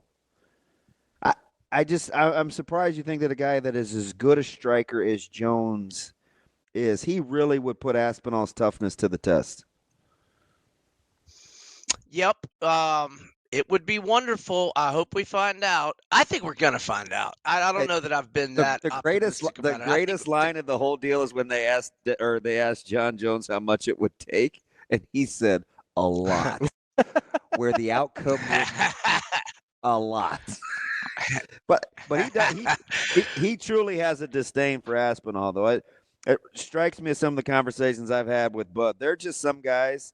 They're just not chomping at the bit to give an opportunity to. Yeah, so I'm looking on Bet Online. They have Aspinall minus 130 and Jones plus 110. Incredible. I'm not sure what other books might have it up. Oh, all right. B, let's get over to football. I want to start with been a lot of dairy references with Wisconsin coming to town. So Ravi would like to start with your cash cow. Who? Indiana. Oh, well, I was going to start tonight in your backyard with the Steelers and what I think is a very stinky number. Yeah. Take the Browns. What do you got for me in the NFL, B? Yeah, so if you can buy the Steelers to -3 at minus 130 or cheaper, I think you do that. But if it's like more than that, just lay the 3.5. I mean, I hate road teams on the short week. But look, the Browns showed some fight in that win over the Ravens, which I think was Jabu's first start, but not so much since then. And Steelers are on fire. I know they're coming off a 60-minute battle, but I got to go Steelers at hopefully 3, but 3.5 is fine as well. B, all right, let's get to your cash cow then. Indiana, once again, they are a fairly large dog at Ohio State. What are you thinking there? Yeah, so nobody's going to argue that Ohio State doesn't have better overall talent and more big game experience, but I put heavy emphasis on quarterback play and head coaching in my handicapping, and I think we have the advantages in both of those departments. Curtis Rourke, 21-4 TDI-INT ratio, 2,410 passing yards, 71.8 completion percentage, and that's missing the second half against Nebraska and the entire home game against Washington. Indiana, they've got a 4-deep backfield. They have, 5 different receiving targets that have 289 receiving yards or more. Signetti, I think, is better than Ryan Day. I think Rourke's better than Will Howard. I know that Indiana, struggled offensively in the second half against Michigan, but, even though Will Johnson was out that game, Michigan's got a lot of NFL players on that defense. Is it a big step up in competition? Absolutely. But you know what? Is it a big step up in competition for Ohio State outside of a 32-31 loss at Oregon and a 20-13 home win over Penn State? Yep. And they didn't win either of those games by 2 touchdowns. Let's buy the half point from 13.5 to 14. I like the Hoosiers. Let's go down because I think there's only 3 top 25 matchups where the teams have numbers in front of them. We just went through one with Indiana, Ohio State, BYU, and Arizona State. He's the talk of the country. Everybody wants to taste the Scattlebow rainbow of ASU. Man, BYU coming off. I don't know. That line was arguably one of the worst I've seen all year, and it came home to roost. But now BYU goes on the road to take on Arizona State. What do you like? Short number. Just 3, right? Yeah. Yep. I made ASU 4.5. I like the Sun Devils -3, but it's backing ASU. It's not fading BYU. BYU threw an interception on first and goal from the 5 with 39 seconds left in the first half last week. They coughed up a punt return fumble, which gave Kansas a 1-play 3-yard touchdown drive. I just like ASU. They've won 3 in a row and 5 of 6, both straight up in ATS. They are 5-0 both straight up and against the spread at home this year. And Levitt, the redshirt freshman quarterback, he's been awesome. 17-4 TDI-INT ratio, 1,906 passing yards, 348 rushing yards, 4 touchdowns, 4.5 yards per carry average. Like you said, Scatterbo back from the injury, 1,074 rushing yards, 11 touchdowns, 5.4 yards per carry average. And ASU might be off its best game. I mean, K-State was undefeated at home this year, had won 11 of its 12 previous home games. ASU jumps on them 21-0 with 10:10 left in the second on 3 touchdown passes by Levitt. They led 24-0 early third. K-State didn't score until 2:51 left in the third. I like Arizona State -3. Okay, B, I got to ask you about this one because I think it's one of the more interesting picks you have on here. You're taking Kentucky and the points against Texas. That's a Kentucky team that hasn't played very well. What are you seeing there? Is it just, hey, that number's way too big? Yeah, I made Texas 17. Texas is mired in a 1-3 ATS slump. The only spread cover against Florida with its third string quarterback. Vintage look-ahead situation with its first game against arch rival A&M on deck. I guess it's debatable who's the biggest rival for Texas A&M or Oklahoma, but considering they haven't played A&M in more than a decade, I think that makes the look-ahead situation even greater, especially with SEC and CFP implications. Kentucky got great news with the first injury report last night. Their leading tackler Jamon Dumas-Johnson, who's been out the last 2 games, he's not on the injury report. And their longtime starting edge rusher, J.J. Weaver, he's probable. He's missed the last 2 games. And Maxwell Harrison came back last week. He'd been out 5 games with a shoulder injury. He's their second-team All-SEC selection last year when he had 5 interceptions. So they've got 3 of their best defensive players back that they didn't have at Tennessee. And since the Tennessee game, they had an open date and they had Murray State. So they're a lot more healthy. Maybe the offense got a little more confidence with Murray State last week having a little success. And Kentucky's been a double-digit underdog 3 times this year, 3-0 against the spread with 1 outright win. They've covered the spread by 47 combined points, lost by 1 at home to Georgia, lost by 10 at Tennessee, but they were leading, in a good ways into the second half of that game. And the other one when the outright win at Ole Miss. Give me Kentucky. Let's buy the half point to plus 21. Man, they're gonna have to score at least 14. That's gutsy, B. I kind of like your thought process, though. Let's jump down because I know this is how you help build that palatial estate that you've got down there in Destin. Once upon a time, you were the king of hammering Bama in first halves. You're returning to. That's how long you and I have been talking to one another. Yeah, returning to your roots. You like a little first half action against OU? Yeah, those are the two-a-days. I'm not against Bama minus 13.5 or 14, but if we can get -7 in the first half, I'm gonna go that route. Look, I just think Jalen Milroe was not healthy in October. He was dealing with a rib injury, and his play reflected that. I think he's back to September Milroe, where he looked like the Heisman favorite. September Milroe. Go ahead. What were you gonna say, Damon? No, I just was. What were you gonna say? That's a nice name, September Milroe. Yeah, he's back to September Milroe in November. He had a great game against LSU. I know it was Mercer, but he had a good game last week. And, Oklahoma's just had its struggles, all kind of injuries all over the place, especially at receiver. Give me Bama -7 in the first half. Let's get your last 2 NFL plays with the Commanders and the Chiefs-Panthers game. Yeah, you can do whatever you want with the Commanders against the Cowgirls. -10 or 10.5 for the game, -6-ish in the first half. And Panthers +11. So check this out. Kansas City, guess how many times they've won by more than 11 this year? I go with none. 1. 13 against New Orleans. Panthers have had an open date. They've won back-to-back games. Kansas City, back-to-back road spot. And Kansas City, when they're favored by 7 or more this year, 0-3 against the spread, and they haven't been double-digit favorites all year. But Kansas City is my eliminator pick. So Kansas City by 10 or fewer, I certainly hope. That's our guy, Brian Edwards, Major Wager. We appreciate it, B. Thanks, B. Hey, maybe Charleston Southern plus 33.5 too. Thanks, guys. Right, hey, buddy. What about Florida? Come on, man. Dave Billy Napier with that win against LSU. Have a good one, fellas. We'll see you, B. Thank you, buddy. We'll be back with Michael Bruntz.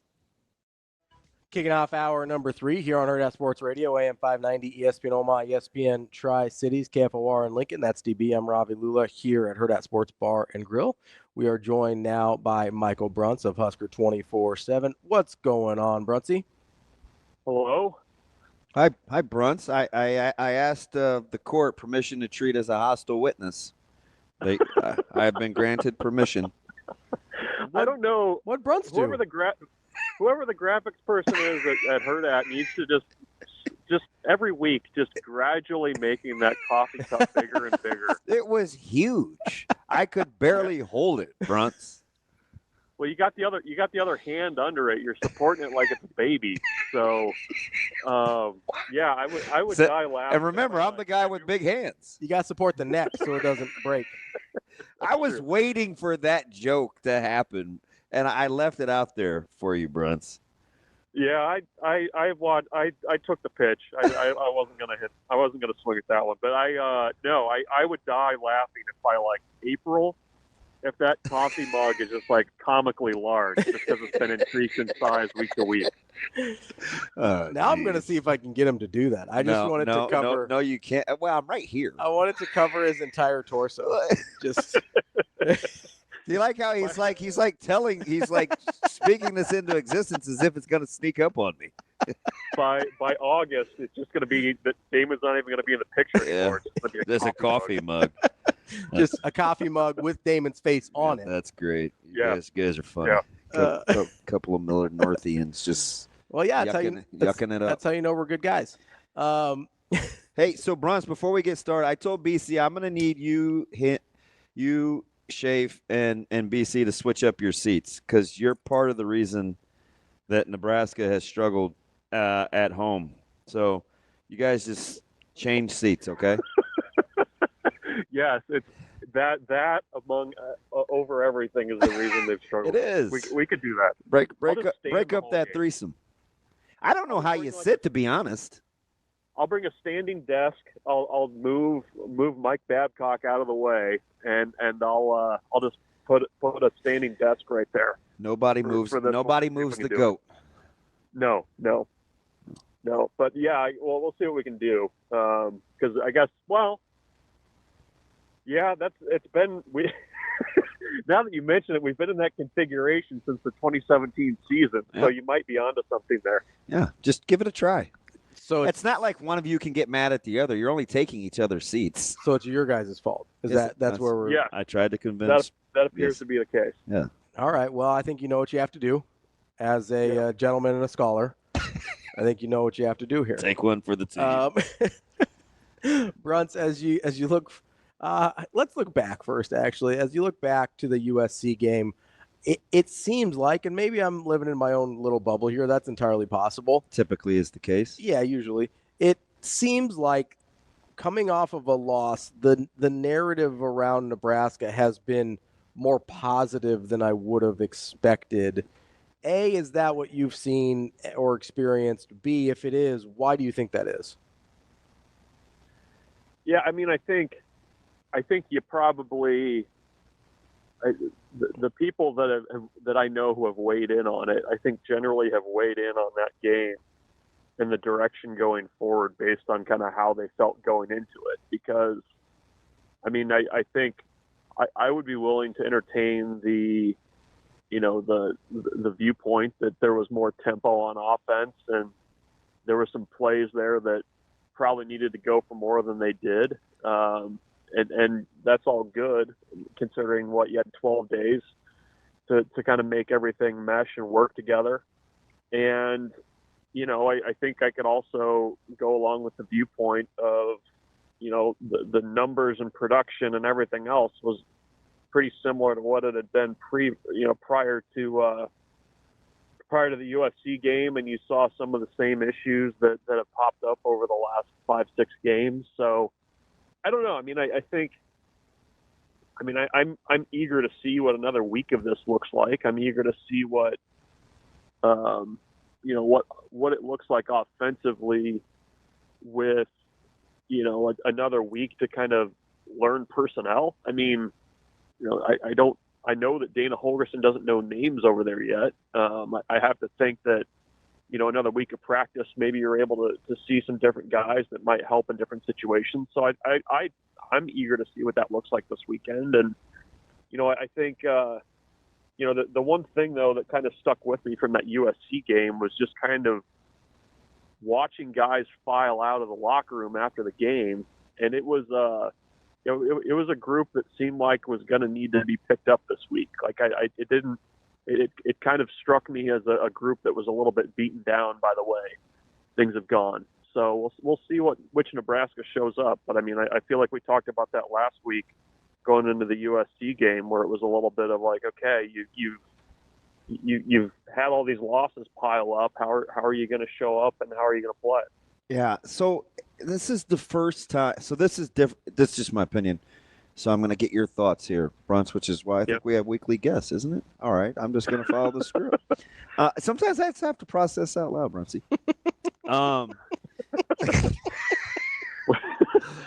You should. Ravi's laughing because he knows I'm certifiable, but you should travel with me, Bruntz. One of these times when I don't want to fly, and I'll ride with you, and you're gonna be like, "Oh my God, this guy's as crazy as I thought." No, but seriously, Bruntz, I think this is the first time, because I'm going by what you said after those guys were leaving, right? I think this is the first time the defense is thinking, "Man, we dropped the ball back here, especially some spots in the secondary and a couple hustle plays, and are we gonna? Do I still want to be in control of my own outcome? Because sometimes, as a player, you're like, shoot, that was on me, man. I'll make it up to you. Other people are like, man, they just were better than me, man. I laid it on the line. So depending on where you are on that side of the coin, you have to face that because a lot of your toes are gone because it was self-inflicted. On offense, I think they feel better because it actually was probably better than they thought, especially mechanically or operationally, so they know they're probably going to get better, right? Do you think that's do you remember a time where the offense is like, oh man, we got a lot more left, and defense is like, I don't know, man, did we shoot our shot? You know what I mean?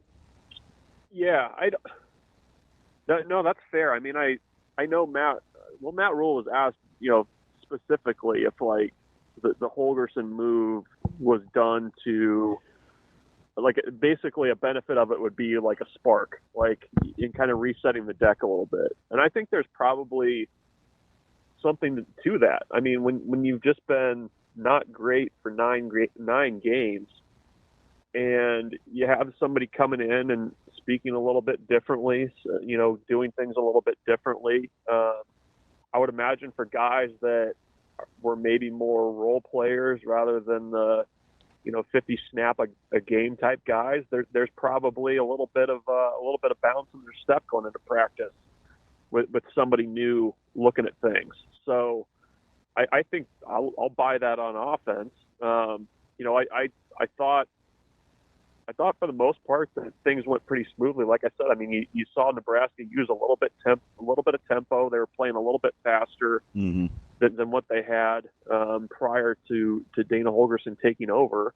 And I think for the most part that looked pretty good. There wasn't a lot of the procedural stuff that you would probably expect with a brand new offensive coordinator and everything else. So that's good. I mean, the defense. This defense this year, it feels like a group that, they play with, when they're playing really well, they play with an edge and they play with some swagger and some confidence. And last time we saw it was probably Ohio State. I mean, I didn't think that they played particularly confidently against UCLA. I wouldn't say that even against USC that it was there for 60 minutes. So I don't know. I mean, I think defensively, I'm just left thinking of Ty Robinson, kind of saying that, the getting things over the top and over the hump and everything else and getting to that sixth win. I think they're feeling the weight of that a little bit right now. And, defensively, you've got to find that edge and whether that's new guys, whether that's, dialing up the aggression, I don't know, but it just all season, and especially in Big Ten play, it seemed like a group that week to week, they're not in their feels, but like you can tell pretty early on, I think, whether or not the defense is dialed in and whether or not they kind of have that attitude that you need to play the way that they want to play. We're talking with Michael Bruntz, Husker 24/7. Bruntz, how do you kind of weigh out a couple things being true at once, or things that I think are true? Maybe I'm wrong here, where the offense needed a fresh set of eyes. They needed a new perspective. They needed someone else in the room. And yet not everything that the coaches that were already there and doing was wrong. How do you weigh that out in your mind, especially like with wide receivers, where you hear we need more guys like Bonner and Lloyd, and then, okay, should Garrett McGuire have seen that? Maybe, but you also have to weigh, okay, well, Ja'Cory Barney's been really good too. Like, is everything he's done bad, or, you kind of get what I'm asking there?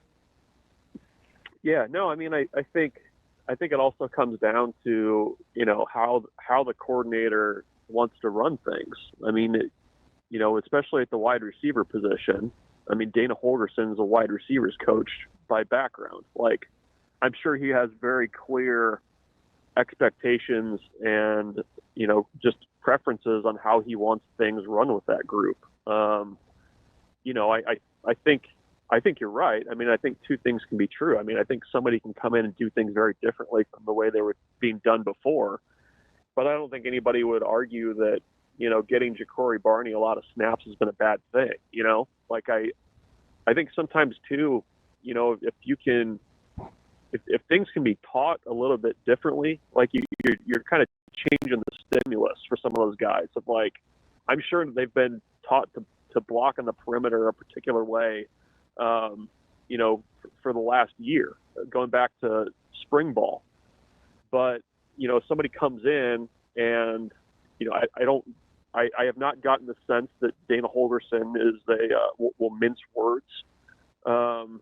So, he comes in and says, why aren't we doing this, or why are we doing it this way? I think that's fine. I mean, that's why you brought him in. I mean, that was the new set of eyes, or fresh set of eyes, or whatever the actual quote was. So I think I'm fine with it. I mean, I think that's why you made the change was, Matt Rule is kind of the CEO head coach. I know he's dialed in on certain areas, but I mean, I think that's why you bring somebody in like Dana Holgorsen, who's been a head coach, who's been a successful offensive coordinator, is to say, look, we're going to do things a little bit differently and really kind of take control of how all that stuff's going on, both, on the practice field and also, in the meeting room and the way that game planning's done. You know what's interesting? This just hit me. I'm going back to when Coach Rule said, hey, coaching is kind of lonely. The fresh set of eyes, the whole deal. You know what I think we undersold? I think we undersold Coop's departure. Because just listening to that response, the lonely comment? No, when Bruntz said, Dana is like Coach Rule's new heavy, but on the offensive side of the ball. Because Coop would say some things sometimes, Bruntz, and I'm like, man, I don't know if you can say that. Like, somebody's spirits just got removed. Their soul just got smoked, right? But he needs an alter ego. And at first, I thought it was going to be Donnie, because Donnie's very straightforward, and he'll say some things sometimes, and you're like, ouch. But it's usually only directed at the offensive line. It's not. Right. It's not in its totality. I kind of think we undersell the yin and the yang portion of the CEO Coach Rule personality and kind of what Coach Holgorsen brings to the table versus him losing Coop. I think it's. I don't know why that just hit me, but thank you for your beautiful answer, Bruntz. Because are you vibing with that a little bit? Yeah, no, I mean, I think that's fair. I mean, I think, I don't know. I mean, I think with Dana, I think there's also something to be said for like when a guy's been a head coach, he talks differently. Like, yeah, Dana Holgorsen at the press conference the other day. Like, yes, he's straightforward. He doesn't, he's not going to sugarcoat things. But I mean, he's also been a head coach. Like, he understands. I think you have a different understanding of the way that like coaching staffs work whenever you've been a head coach and you've been in that chair. And the thing with Cooper, kind of going back to what you're saying about Cooper, I mean, I think there's probably some truth to that. I mean, he had receivers he had offensive receivers terrified. I mean, they would do one-on-ones, and that guy. I think there's something to that, Bruntzy. Yeah, but I mean, it's I don't know. On that side of the ball, I kind of wonder too, like the way that everything happened timing-wise. I mean, he leaves at what it was like over the July 4th holiday is when it kind of came out that he was leaving. I've kind of wondered if things didn't kind of have time to settle in with him being gone and kind of who was going to be that type of voice on the defensive side of the ball. But I don't know. I mean, I think it's probably tough. I mean, maybe he just doesn't care. But if you're Dana Holgorsen coming in, in the middle of the season, everything's kind of set in motion already. I think it's probably kind of tough to come in and throw your weight around a little bit. I don't think he cares. Like, I think he's going to give you his opinion whether, you want it or not, and it's going to be straightforward. But I think there's probably, his mix of personality, the fact that he's been a head coach, and the credentials that he brings. I mean, I think he can go in there and be pretty honest with the assistant coaches of like, this is what we're going to do. And especially if, this is going to go beyond these 3 games. I mean, why wouldn't you? I mean, you're kind of setting the table for how things are going to go in 2025 too, and setting the tone there.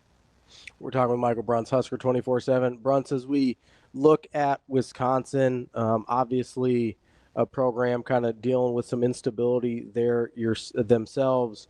What are you looking for from Nebraska this week? Is it just a continuation of what we saw offensively, and what are you looking for defensively? Because I'll be honest, I left USC with more concerns about the defense than I did the offense.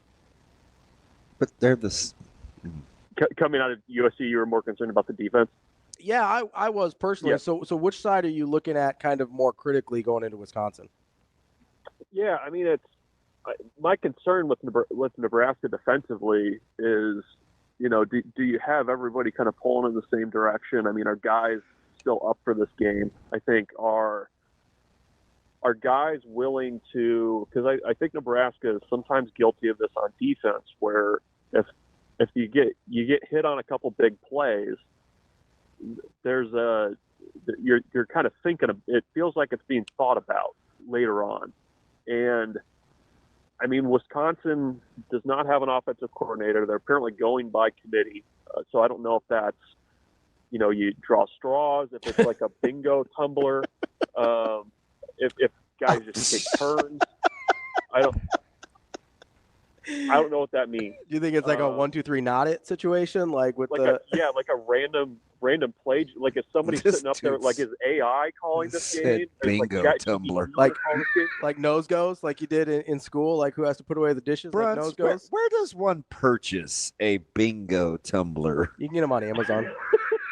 You could probably they could probably find like a Hockenberg somewhere here in town, right? What's up? No, you can get them off Amazon. We bought one in like February. Oh, okay. Were you calling plays out of it? That would be great. I was not calling plays out of it. Why would you need a bingo tumbler? To play bingo. Oh, my God. What else would you need a bingo tumbler? To call an offense?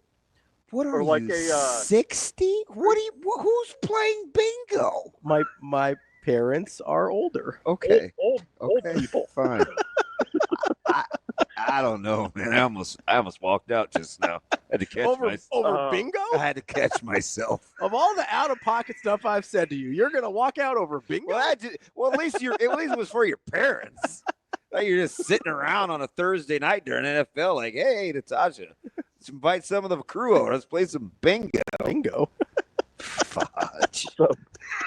So my concern is if they're able to hit on a couple of those balls out of the bingo tumbler, like how does Nebraska adjust to that? Like because there's going to be things that Nebraska's not going to expect, or they're going to have to adapt. I mean, I think that's probably my concern, is how do you deal with things that don't look the way that you think they're going to. And you have to be okay with Wisconsin probably fooling you on a couple things, or giving you looks that you weren't ready for, and being able to roll with that. So I think it's a confidence thing, and it's also just being able to be malleable and kind of adapt to whatever Wisconsin's going to pull out of its hat for this game. Offensively, I think there's a chance Nebraska's going to be able to find something in the run game. I mean, that's a place that Wisconsin has been gashed. They're not a typical Wisconsin defense in that way. And I thought there were times against USC that Nebraska got into some good looks. They were able to get some things done in the run game. So I'm eager to see what that looks like a little bit more. I know your board went crazy. Who would the consensus settle on that Coach Holgorsen was talking about as a guy that they quote unquote found? Yeah, I think the offshore odds are Quinn Clark's on there, Mekhi Nelson. I don't know. I guess part of my thought is like, okay, well, how unknown does this guy need to be? Is it somebody completely off the page? Is it finally putting Jalen Lloyd in the game a little bit more? I mean, I don't know, but I think Clark and Nelson have been the thought. Leaders in the clubhouse. Yeah. Offshore, he said. You could just go down to Warhorse, Bruntzy. I don't know if they're taking action on that. They do play at home. they're in the clubhouse. There might be some guys left on the course, but I mean, I think that's what they're looking at. Hey, speaking of which, am I the only guy that is like interested in whether Bryson DeChambeau can make a hole-in-one hitting a golf ball over his house? Are you watching that at all? It's on my TikTok every day. I'm captivated. Bruntz, is that weird? Do I need to grow up? So what's he doing? I generally try to stay away from anything Bryson DeChambeau does. He's trying to hit a golf ball with an iron over his house for a hole-in-one. Okay. So he's got like a green in his backyard. He's on like day 10. And he's got he's got a little driving mat in his front yard, so he's hitting it's like a 100-yard shot or something. Dude, his house is all glass too. I'm like, man, yeah, you can't miss one. You can't. You better not shank. He's got that live money. He's living dangerously. I wait for him to post it every day, like some junkie. You got just one shot? No, he does. So he does 10, I think. So he does the number of shots for what day it is. So it's day 10, so we'll do 10 shots. Day 1, he did 1 shot. You know. Yeah. He hasn't made it yet. I bet he could probably do it in like fewer than 20 days. So somehow there's a guy that's talking to him. He'll say like short right or dead on 3 feet short because it's a blind shot for DeChambeau. Wow. Bruntz, but it's all glass, right? He can't see through the house. I think there's an elevation change a little bit, so the hole is below the house. It's a good question, though. It is a good question, Bruntz. Yeah. That's why we like you. Critical thinking. Yeah. Most unintentionally funny guy I've been around, Bruntz. I think it's more intentional than you think it is. Bingo, tumblers. Bruntz, appreciate the time, as always. We'll talk to you again soon. Thanks, Bruntsy. It's been a pleasure. See you guys. We'll be back. More Hurrdat Sports Radio. We're back here on Hurrdat Sports Radio, AM 590, ESPN Omaha, ESPN Tri-Cities, KFOR in Lincoln. That's DB. I'm Ravi Lulla here at Hurrdat Sports Bar and Grill, where you can join us tomorrow for our final live breakfast of the year. Get to Eventbrite, sign up, come hang out with us, and see if you can win some tickets and a parking pass to the Nebraska game on Saturday, courtesy of our friends from Tickets for Less. You can see DB. You can see me. You can wave to us. Say, hi, guys. Hello. Hello, friends. Get some breakfast, maybe some cocktails as well. It'll be a good time. Make sure you head on out for that. I got one of my former players from coming in. They gonna come hang out? I don't know if he's gonna make it to the breakfast. He's one of the best players I have ever coached. Nice. A guy by the name of Cole Bixler. Okay. Yeah. Come on out, Cole. First guy I didn't have to take off the field when we went run versus pass, and he played the outside, kind of the outside linebacker-ish spot. Could cover and run fit? Yeah. Yeah. He's a monster. Ended up going to school. He was a Bearcat. Northwest Missouri State. By the way. Great program. I see. Is there an opening there that I see? Oh, is there? Yeah, it's been tough last handful of years. I'm not dialed in on the D2 football scoop right now. Oh man, I am. I'm your guy. Nah, I'm just playing. Before we get to Bet On It, presented by Warhorse Sportsbook, let's get to our friend Jack in Tennessee. What is going on, Jack? Golden Voice, what's up? Well, we're just making it. I tell you what, it's 30 degrees here, and these folks are about to freeze to death. But and you're like, oh, this is balmy. It's 26 back in Nebraska. I'm telling you, man. I'm telling you. I have one quick statement about the game Saturday, and then I got a question for you. Okay. A quick statement is this: I think this game boils down to which Nebraska team shows up. If we show up like the last 4 weeks where they're so tight you couldn't drive a 10-penny nail up their behinds, then they're probably going to lose the game. If they show up and can play loose and have some fun, then I think we'll win. It's just all boils down to us. It has nothing to do with them. My question is, on the 105, are they going to allow teams to have practice squads where if somebody you lose a couple of guys for the season and a couple of guys out for a month or whatever, that you can bring some kids up and also give some kids an opportunity that if you're down there and you're really balling and somebody on the 105 isn't, you can move them down and move you up. Are they going to do that, or is that something that makes too much common sense for the NCAA to do? Man. I'm going to hang up and listen, fellas, and good talking to you. Thanks, Jack. I thought, is he talking about like the constitutional provision? Because you know what that would be? That would be the great compromise. Yeah. So I think the hope is and it hasn't been said one way or the other, will you be allowed a taxi squad? Yeah. That would be super. Yeah, and they have to do something because he's right with the injuries and with the dramatically fewer numbers. Whether it's it'd be a little bit of a happy medium. Yeah, whether it's a practice squad, whether it's a taxi squad, however you want to. I mean, I don't know. I don't know. We don't know what the final language of the law is going to be, right? Because you're going to find a loophole one way or another. That's kind of just what we do here. So is it going to be written in a way where we see a resurgence of like the old JV teams almost? Like, I don't know. It's probably not going to go that far, but I would imagine, because typically. I can only imagine. Mercy me. Typically. I'll give you a little. Lord have mercy. That sounds like a you problem. I'm doing fine over here. No, it's more grace. Grace is what is getting what you don't deserve. Like university? Yeah. I worked there for. Mercy is not getting what you do deserve. Lord have mercy. No, I imagine because think Jack has a bingo tumbler. Oh, without a doubt. No, that man is a bingo player. No, he's not. Oh, Jack is probably out. I bet you Jack. I bet he plays poker. Yeah, well, he said he sat at the table with me. Oh, that's right. I forgot about that. His voice just gives off poker player. Or radio. Well, golden voice. I think he sounds like a guy that you'd see at like a casino poker table. There's one guy that is in Nebraska City that comes every week. He's an Auburn guy because he always wears Auburn gear. Mm-hmm. His voice. Nebraska, not Tigers. Correct. Home of Chad and Chris Kelsey. Is incredible. Every time he asks a question, I'm like, ooh, let me listen to it. He asks hard questions too. He's the guy that at one point said, man, I was at an Auburn JV game. They made 6 field goals. Can Nebraska make 1? That's how this guy said it to us. Like, need to recruit that Miller North kicker, man. That dude's got a boot. He does. You know he does. Yeah, he's got a hammer. He does. He hit like a 54-yarder casually at a game I was at. I was like, what was that? Yeah. Because I didn't know he was like that. But speaking of asking hard questions, I'm going to ask you some hard questions here. No. For Bet On It. That's what you do every week. Exactly. It's presented by Warhorse Sportsbook. Slack. Warhorse Sportsbook, no bets, no glory. Make sure you get out to the casino. Steelers. They were -4 yesterday when I wrote this down. Missouri State job is open. Ooh, that's a good job. Yeah. Bostwick, Chad's there as the interim.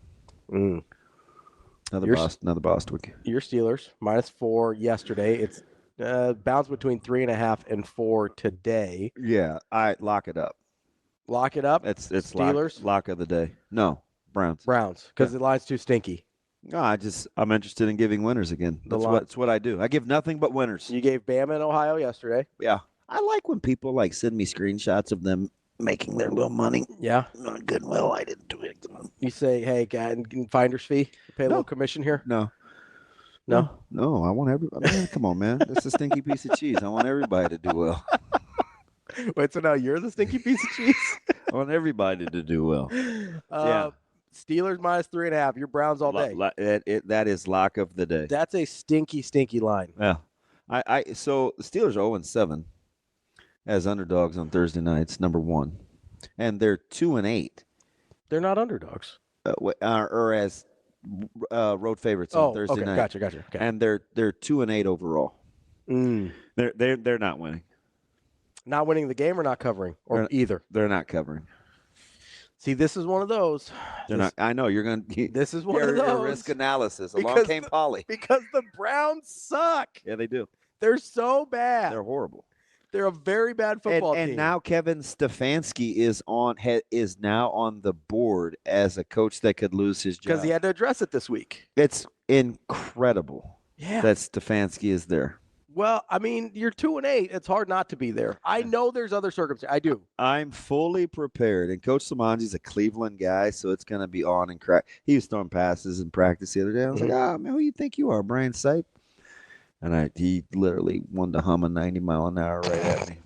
It seems more like a Bernie Kosar. I can't stand the Browns, and somehow they're going to ruin my night. I can't do it. God, it smells amazing in here. I can't do it.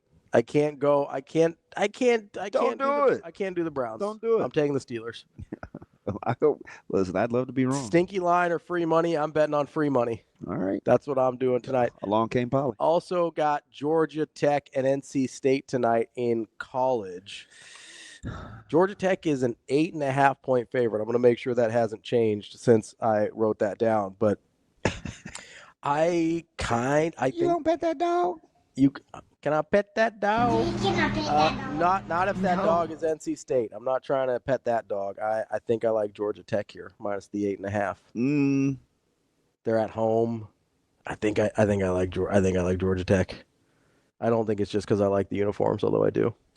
You should, if you could only know what was going on in my head. I'm going like the last 2 games, plays, quarterback, just that fast. I'll lay the 8.5. Taking NC State? Yeah. No, I'd lay the 8.5. Oh, lay the 8.5. Yeah. Okay. The frick? I didn't hear it right, man. Just give me a minute. I'm too busy thinking about playing bingo and. My dude said. You can get my famous on. Yeah. You can. They're like $62. See? You know what number I want you to pull? What's that? 024. 024? Why is that? You know what that is? Number of points I want Nebraska's offense to score. Over 24? Yeah. I'll take over 24 points. 024. You know what number I want you to pull? What? Maybe 15, 18, 17. 17's not a big guy. He's 17, tough. Yeah. He's not a big guy. There are 29 big kids. It's embarrassing. 16, 4. Yeah. Some big kids now. Hey. You like how he says kids? Yeah. Yeah, me too. How come you can't block with a crap? You think that's how he asked the question? Probably. I think he said it to us exactly how he said it to them. He's like, hey, 4. At what point did you think this was a good job? 18, 29. I'm telling you, there's no worse feeling. You're pretty big kids. You heard my trauma come out over the making a move on air at Arizona State. It's only been do you know how long ago that was? 28 years. So he was running the tumbler is what he was doing when he was saying that. He was like 16, 18. 024, man. If Nebraska scores over 24 points, they're winning? They need 17 or more to win. That's it. But you want them to get over 24? Wisconsin's not scoring 17. That's what we like to hear. That's Bet On It, brought to you by Warhorse Sportsbook. Get to the casinos in Lincoln or Omaha, or check them out at warhorsecasino.com to see all the ways you can play. That's DB. I'm Ravi. We'll be back to wrap up the show next. Wrapping up the show here on Hurrdat Sports Radio, AM 590, ESPN Omaha, ESPN Tri-Cities, KFOR in Lincoln. That's DB. I'm Ravi Lulla.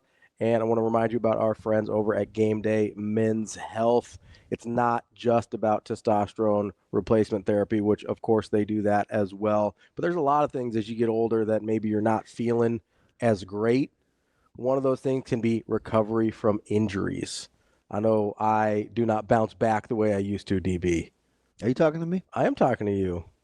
Get a little injuries sometimes. You know, I'm trying to play tennis, doing some other stuff. You pulled your brain muscle? Trying to play bingo. The brain's been, well, yeah. He's got bingo elbow. I got bingo elbow. Yeah, it's not even that tennis elbow, it's that bingo elbow. You got to be careful there. But they've got stuff that can help you recover from injuries as well. Testosterone's not only crucially healing, they've got other therapies as well that can help you bounce back stronger. Make sure you go to GameDayMen'sHealth.com to get your consultation set up. You'll be treated in clinic. It's not a telehealth situation. You've got a real person there helping you create your plan. Make sure you go check them out. DB. What now? There's been a lot going on that we haven't got to this week. Oh, I know. That I kind of almost like Holgerson's presser took over. It kind of did a little bit, but I'd like to shift a little national focus, if that's okay. College football. National's good. I know you've got a special affinity in your heart for North Carolina. You do. I'm not wrong. I'm not making that up. Okay. You like the uniforms. All right. Big basketball fan. Mm-hmm. You see the big Ronald Curry guy. Big Ed Cota guy. Big Ed Cota. I love guy. Ed Cota. But I'm not a Ronald Curry guy? Not even on the football field? No, he ruined 2 of their sports at once. It's hard to do. What about Julius Peppers? Different 2-sport athlete. Big J Pep guy. Were you surprised to hear Mac Brown's like, yes. Yeah, I'm coming back? Yeah. Yeah. Do you think North Carolina's on that same page? I'm sure North Carolina was too. Was a little surprised? You're not going to run him out, though. No, but he put him in a bad spot. Yeah.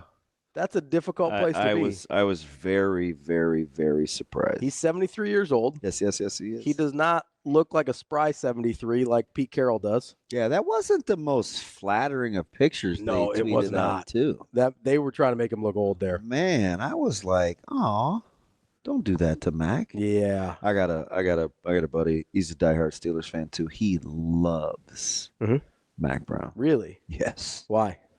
I think it stemmed from Texas. Okay. And I think he just rides with him. Yeah. I can appreciate that. That's one of the jobs that apparently will not be open. One that did pop open just this week, the FAU job, which Tom Herman, not even finished with his second year when he got fired. It was that post-game meltdown. Yeah.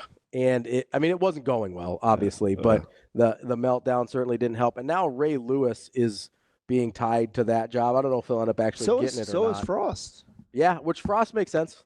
Like, that's a place where Frost would make sense. Yeah. He's had success in that area before. It's kind of dropping back down a level. Maybe let him get his bearings back again. Like, Frost makes a lot of sense there. Yeah, it would be interesting to see Ray Lewis. Like, could you be on all the time like that as a coach? Like, if Ray Lewis came in and he wasn't getting you to, like, run through a wall, everybody would be like, "Oh, what's wrong with Ray? Yeah. Is Ray okay? Like, is there Ray, are you having a bad day? Is there a subdued version of Ray that's also effective? Well, you better have one if you're going to be a coach. You can't rev that high. Yeah, I wouldn't think so. Yeah. Because that would be stressful, and his heart would probably explode at some Just watched point. the clip the other day, Ray Lewis. He's talking to a high school team about embracing the moment, and even that was intense. I'm like, dang, these poor kids are probably terrified. They're just scared of him. Yeah. You know, I understand you got to be able to dial it up, but you got to be able to rev it a little bit. Dial it down, too. Yeah, you got to be able to rev at a little bit quiet, calmer place. But there was, so the Tom Herman thing kind of got me back thinking about, like, it seems like every offseason there's one of these, like, it guys. Yeah. Back in 2016, that was Tom Herman when he got hired for the Texas job, right? Coming off of Houston, had been, I believe, at Ohio State as a highly successful offensive coordinator.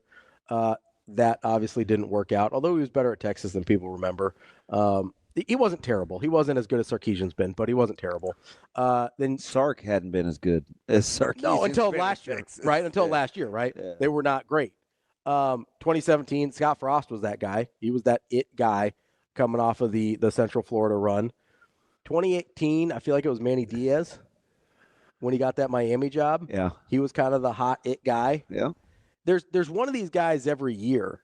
And what I kind of noticed going back, a lot of times it does not work out.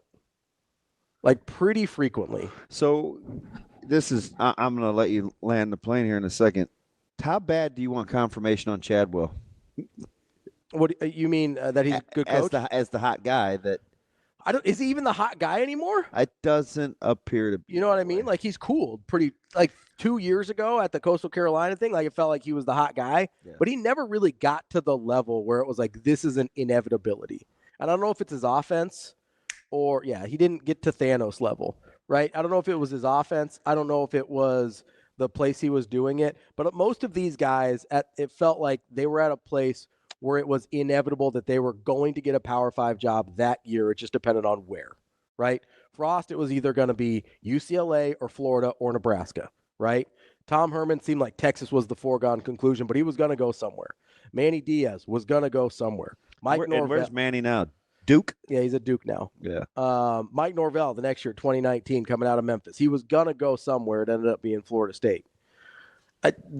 Josh Heupel I have as the guy in 2020. 2020 was a weird year. Heupel, I don't think, ever reached like that degree of like hot it thing. And he had been let go from as an OC. Was it once or twice? I think twice. I'd have to double check, but it was he'd had some failure in his career and had kind of worked his way back from that. It seemed like at one point he never really got there because he got fired before he got the big job. Yep. But Major Applewhite was kind of a hot guy at one point. Got the Houston job, didn't work out, gets fired, has kind of started to go through the ranks again. But it just kind of struck me. These guys need Saban to come back. Yeah, so they can go rehab their their careers. Hey, will LSU come open? I think it's way more likely than we. How crazy would it be if Florida wins? It will come unhinged in Baton Rouge. Yeah. I mean, I think it's pretty unhinged in Baton Rouge anyway. I mean, he's He seems like he's losing grip of the steering wheel there a little bit. Yeah, that would be. But then who? I mean, like if LSU's open, like what are the? If Sarkisian just turned down Bama, that number has to be extraordinary. What he's getting paid, or what he's owed, what he's going to be owed. I think I saw 76. And you don't mean the spirit of, right? Yeah, no. Mill. Wow. Second to only the goat Jimbo, the buyout goat Jimbo Fisher. You know what's funny is the current second place highest buyout of all time is like 32, but you've got a bunch of these guys that are in the like 50s, 60s, 70s now. That number is going to get. I mean, that number is going to get crazy again here in a minute. Mm-hmm. But I just sit here and I look at all these. And it kind of goes back to our conversation earlier in the week, right? Where we're talking about, hey, these coordinators and some of these guys that end up in being sort of the hot it coaches, like a lot of them, like it's not the same skill set. And so it reminds me, I kind of I almost want to be dismissive of the Ray Lewis thing, but I'm like, hey, obviously where you've been looking for coaches hasn't really worked a ton. Like there's no proven track record in terms of, well, this is the path you take, and then that will guarantee you success, right? We saw it with Jim McElwain, who just retired from Central Michigan. He went through the process the way he was supposed to, was a coordinator at a Power 5. Then he took a Group of 5 job and did really well. Then he comes to... There are some coordinators, I think, like that, too. Oh, what do you mean? The one that comes to mind immediately is Josh Gaddis. Oh, sure. That's like the it coordinator, and then he goes somewhere else and just falls on his face. And we're talking about, years. He went from Michigan to Miami to now Maryland. Correct. And after Michigan, no one's really thought much of him. Another 3M. Just not a guy that but he was the dude. Yep. When Michigan turned it around, they thought it was the Josh Gaddis thing. Yeah. They're like, oh man, he brought back the running game, and it's like, maybe it was Jim Harbaugh the whole time. Yeah, and Harbaugh's like, I don't really want to run the ball like that. I want to run it like this. And then they won a national championship. Yeah. Without Josh Gaddis. Well, they had to go get Mike Hart for a rental. Yeah, just I'm pretty sure that had a lot more to do with Jim Harbaugh. Yeah, I need to figure out where he is. I don't know where Mike Hart is. But I wonder, because I wonder at the same time, okay, if this is not providing a track record of success that we want, but then where else do you look? Yeah. Right? Like there's no other system. And everybody's having that problem. I mean, we're in a critical phase in high school too, where some of these coaches are going to phase out. Mm-hmm. I'm just not sure who's going to take these jobs. Who the young guys coming up are?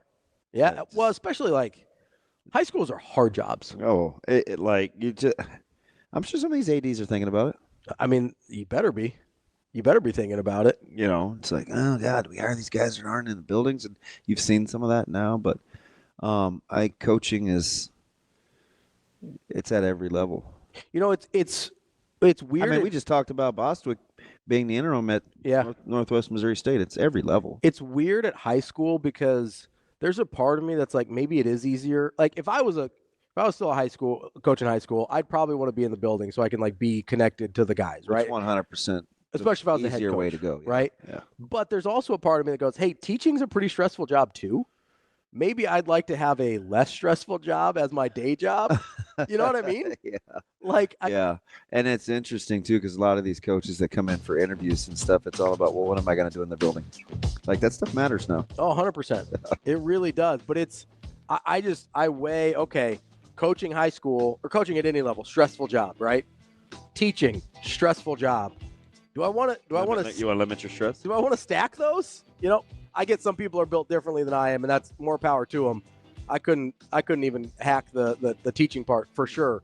But man, you don't even like kids. Well, not really. But you like bingo. Not a lot of kids playing bingo. 024. DB wants 024, trying to get that over. We'll be back tomorrow. Make sure you join us for a live breakfast here at Hurrdat Sports Bar and Grill.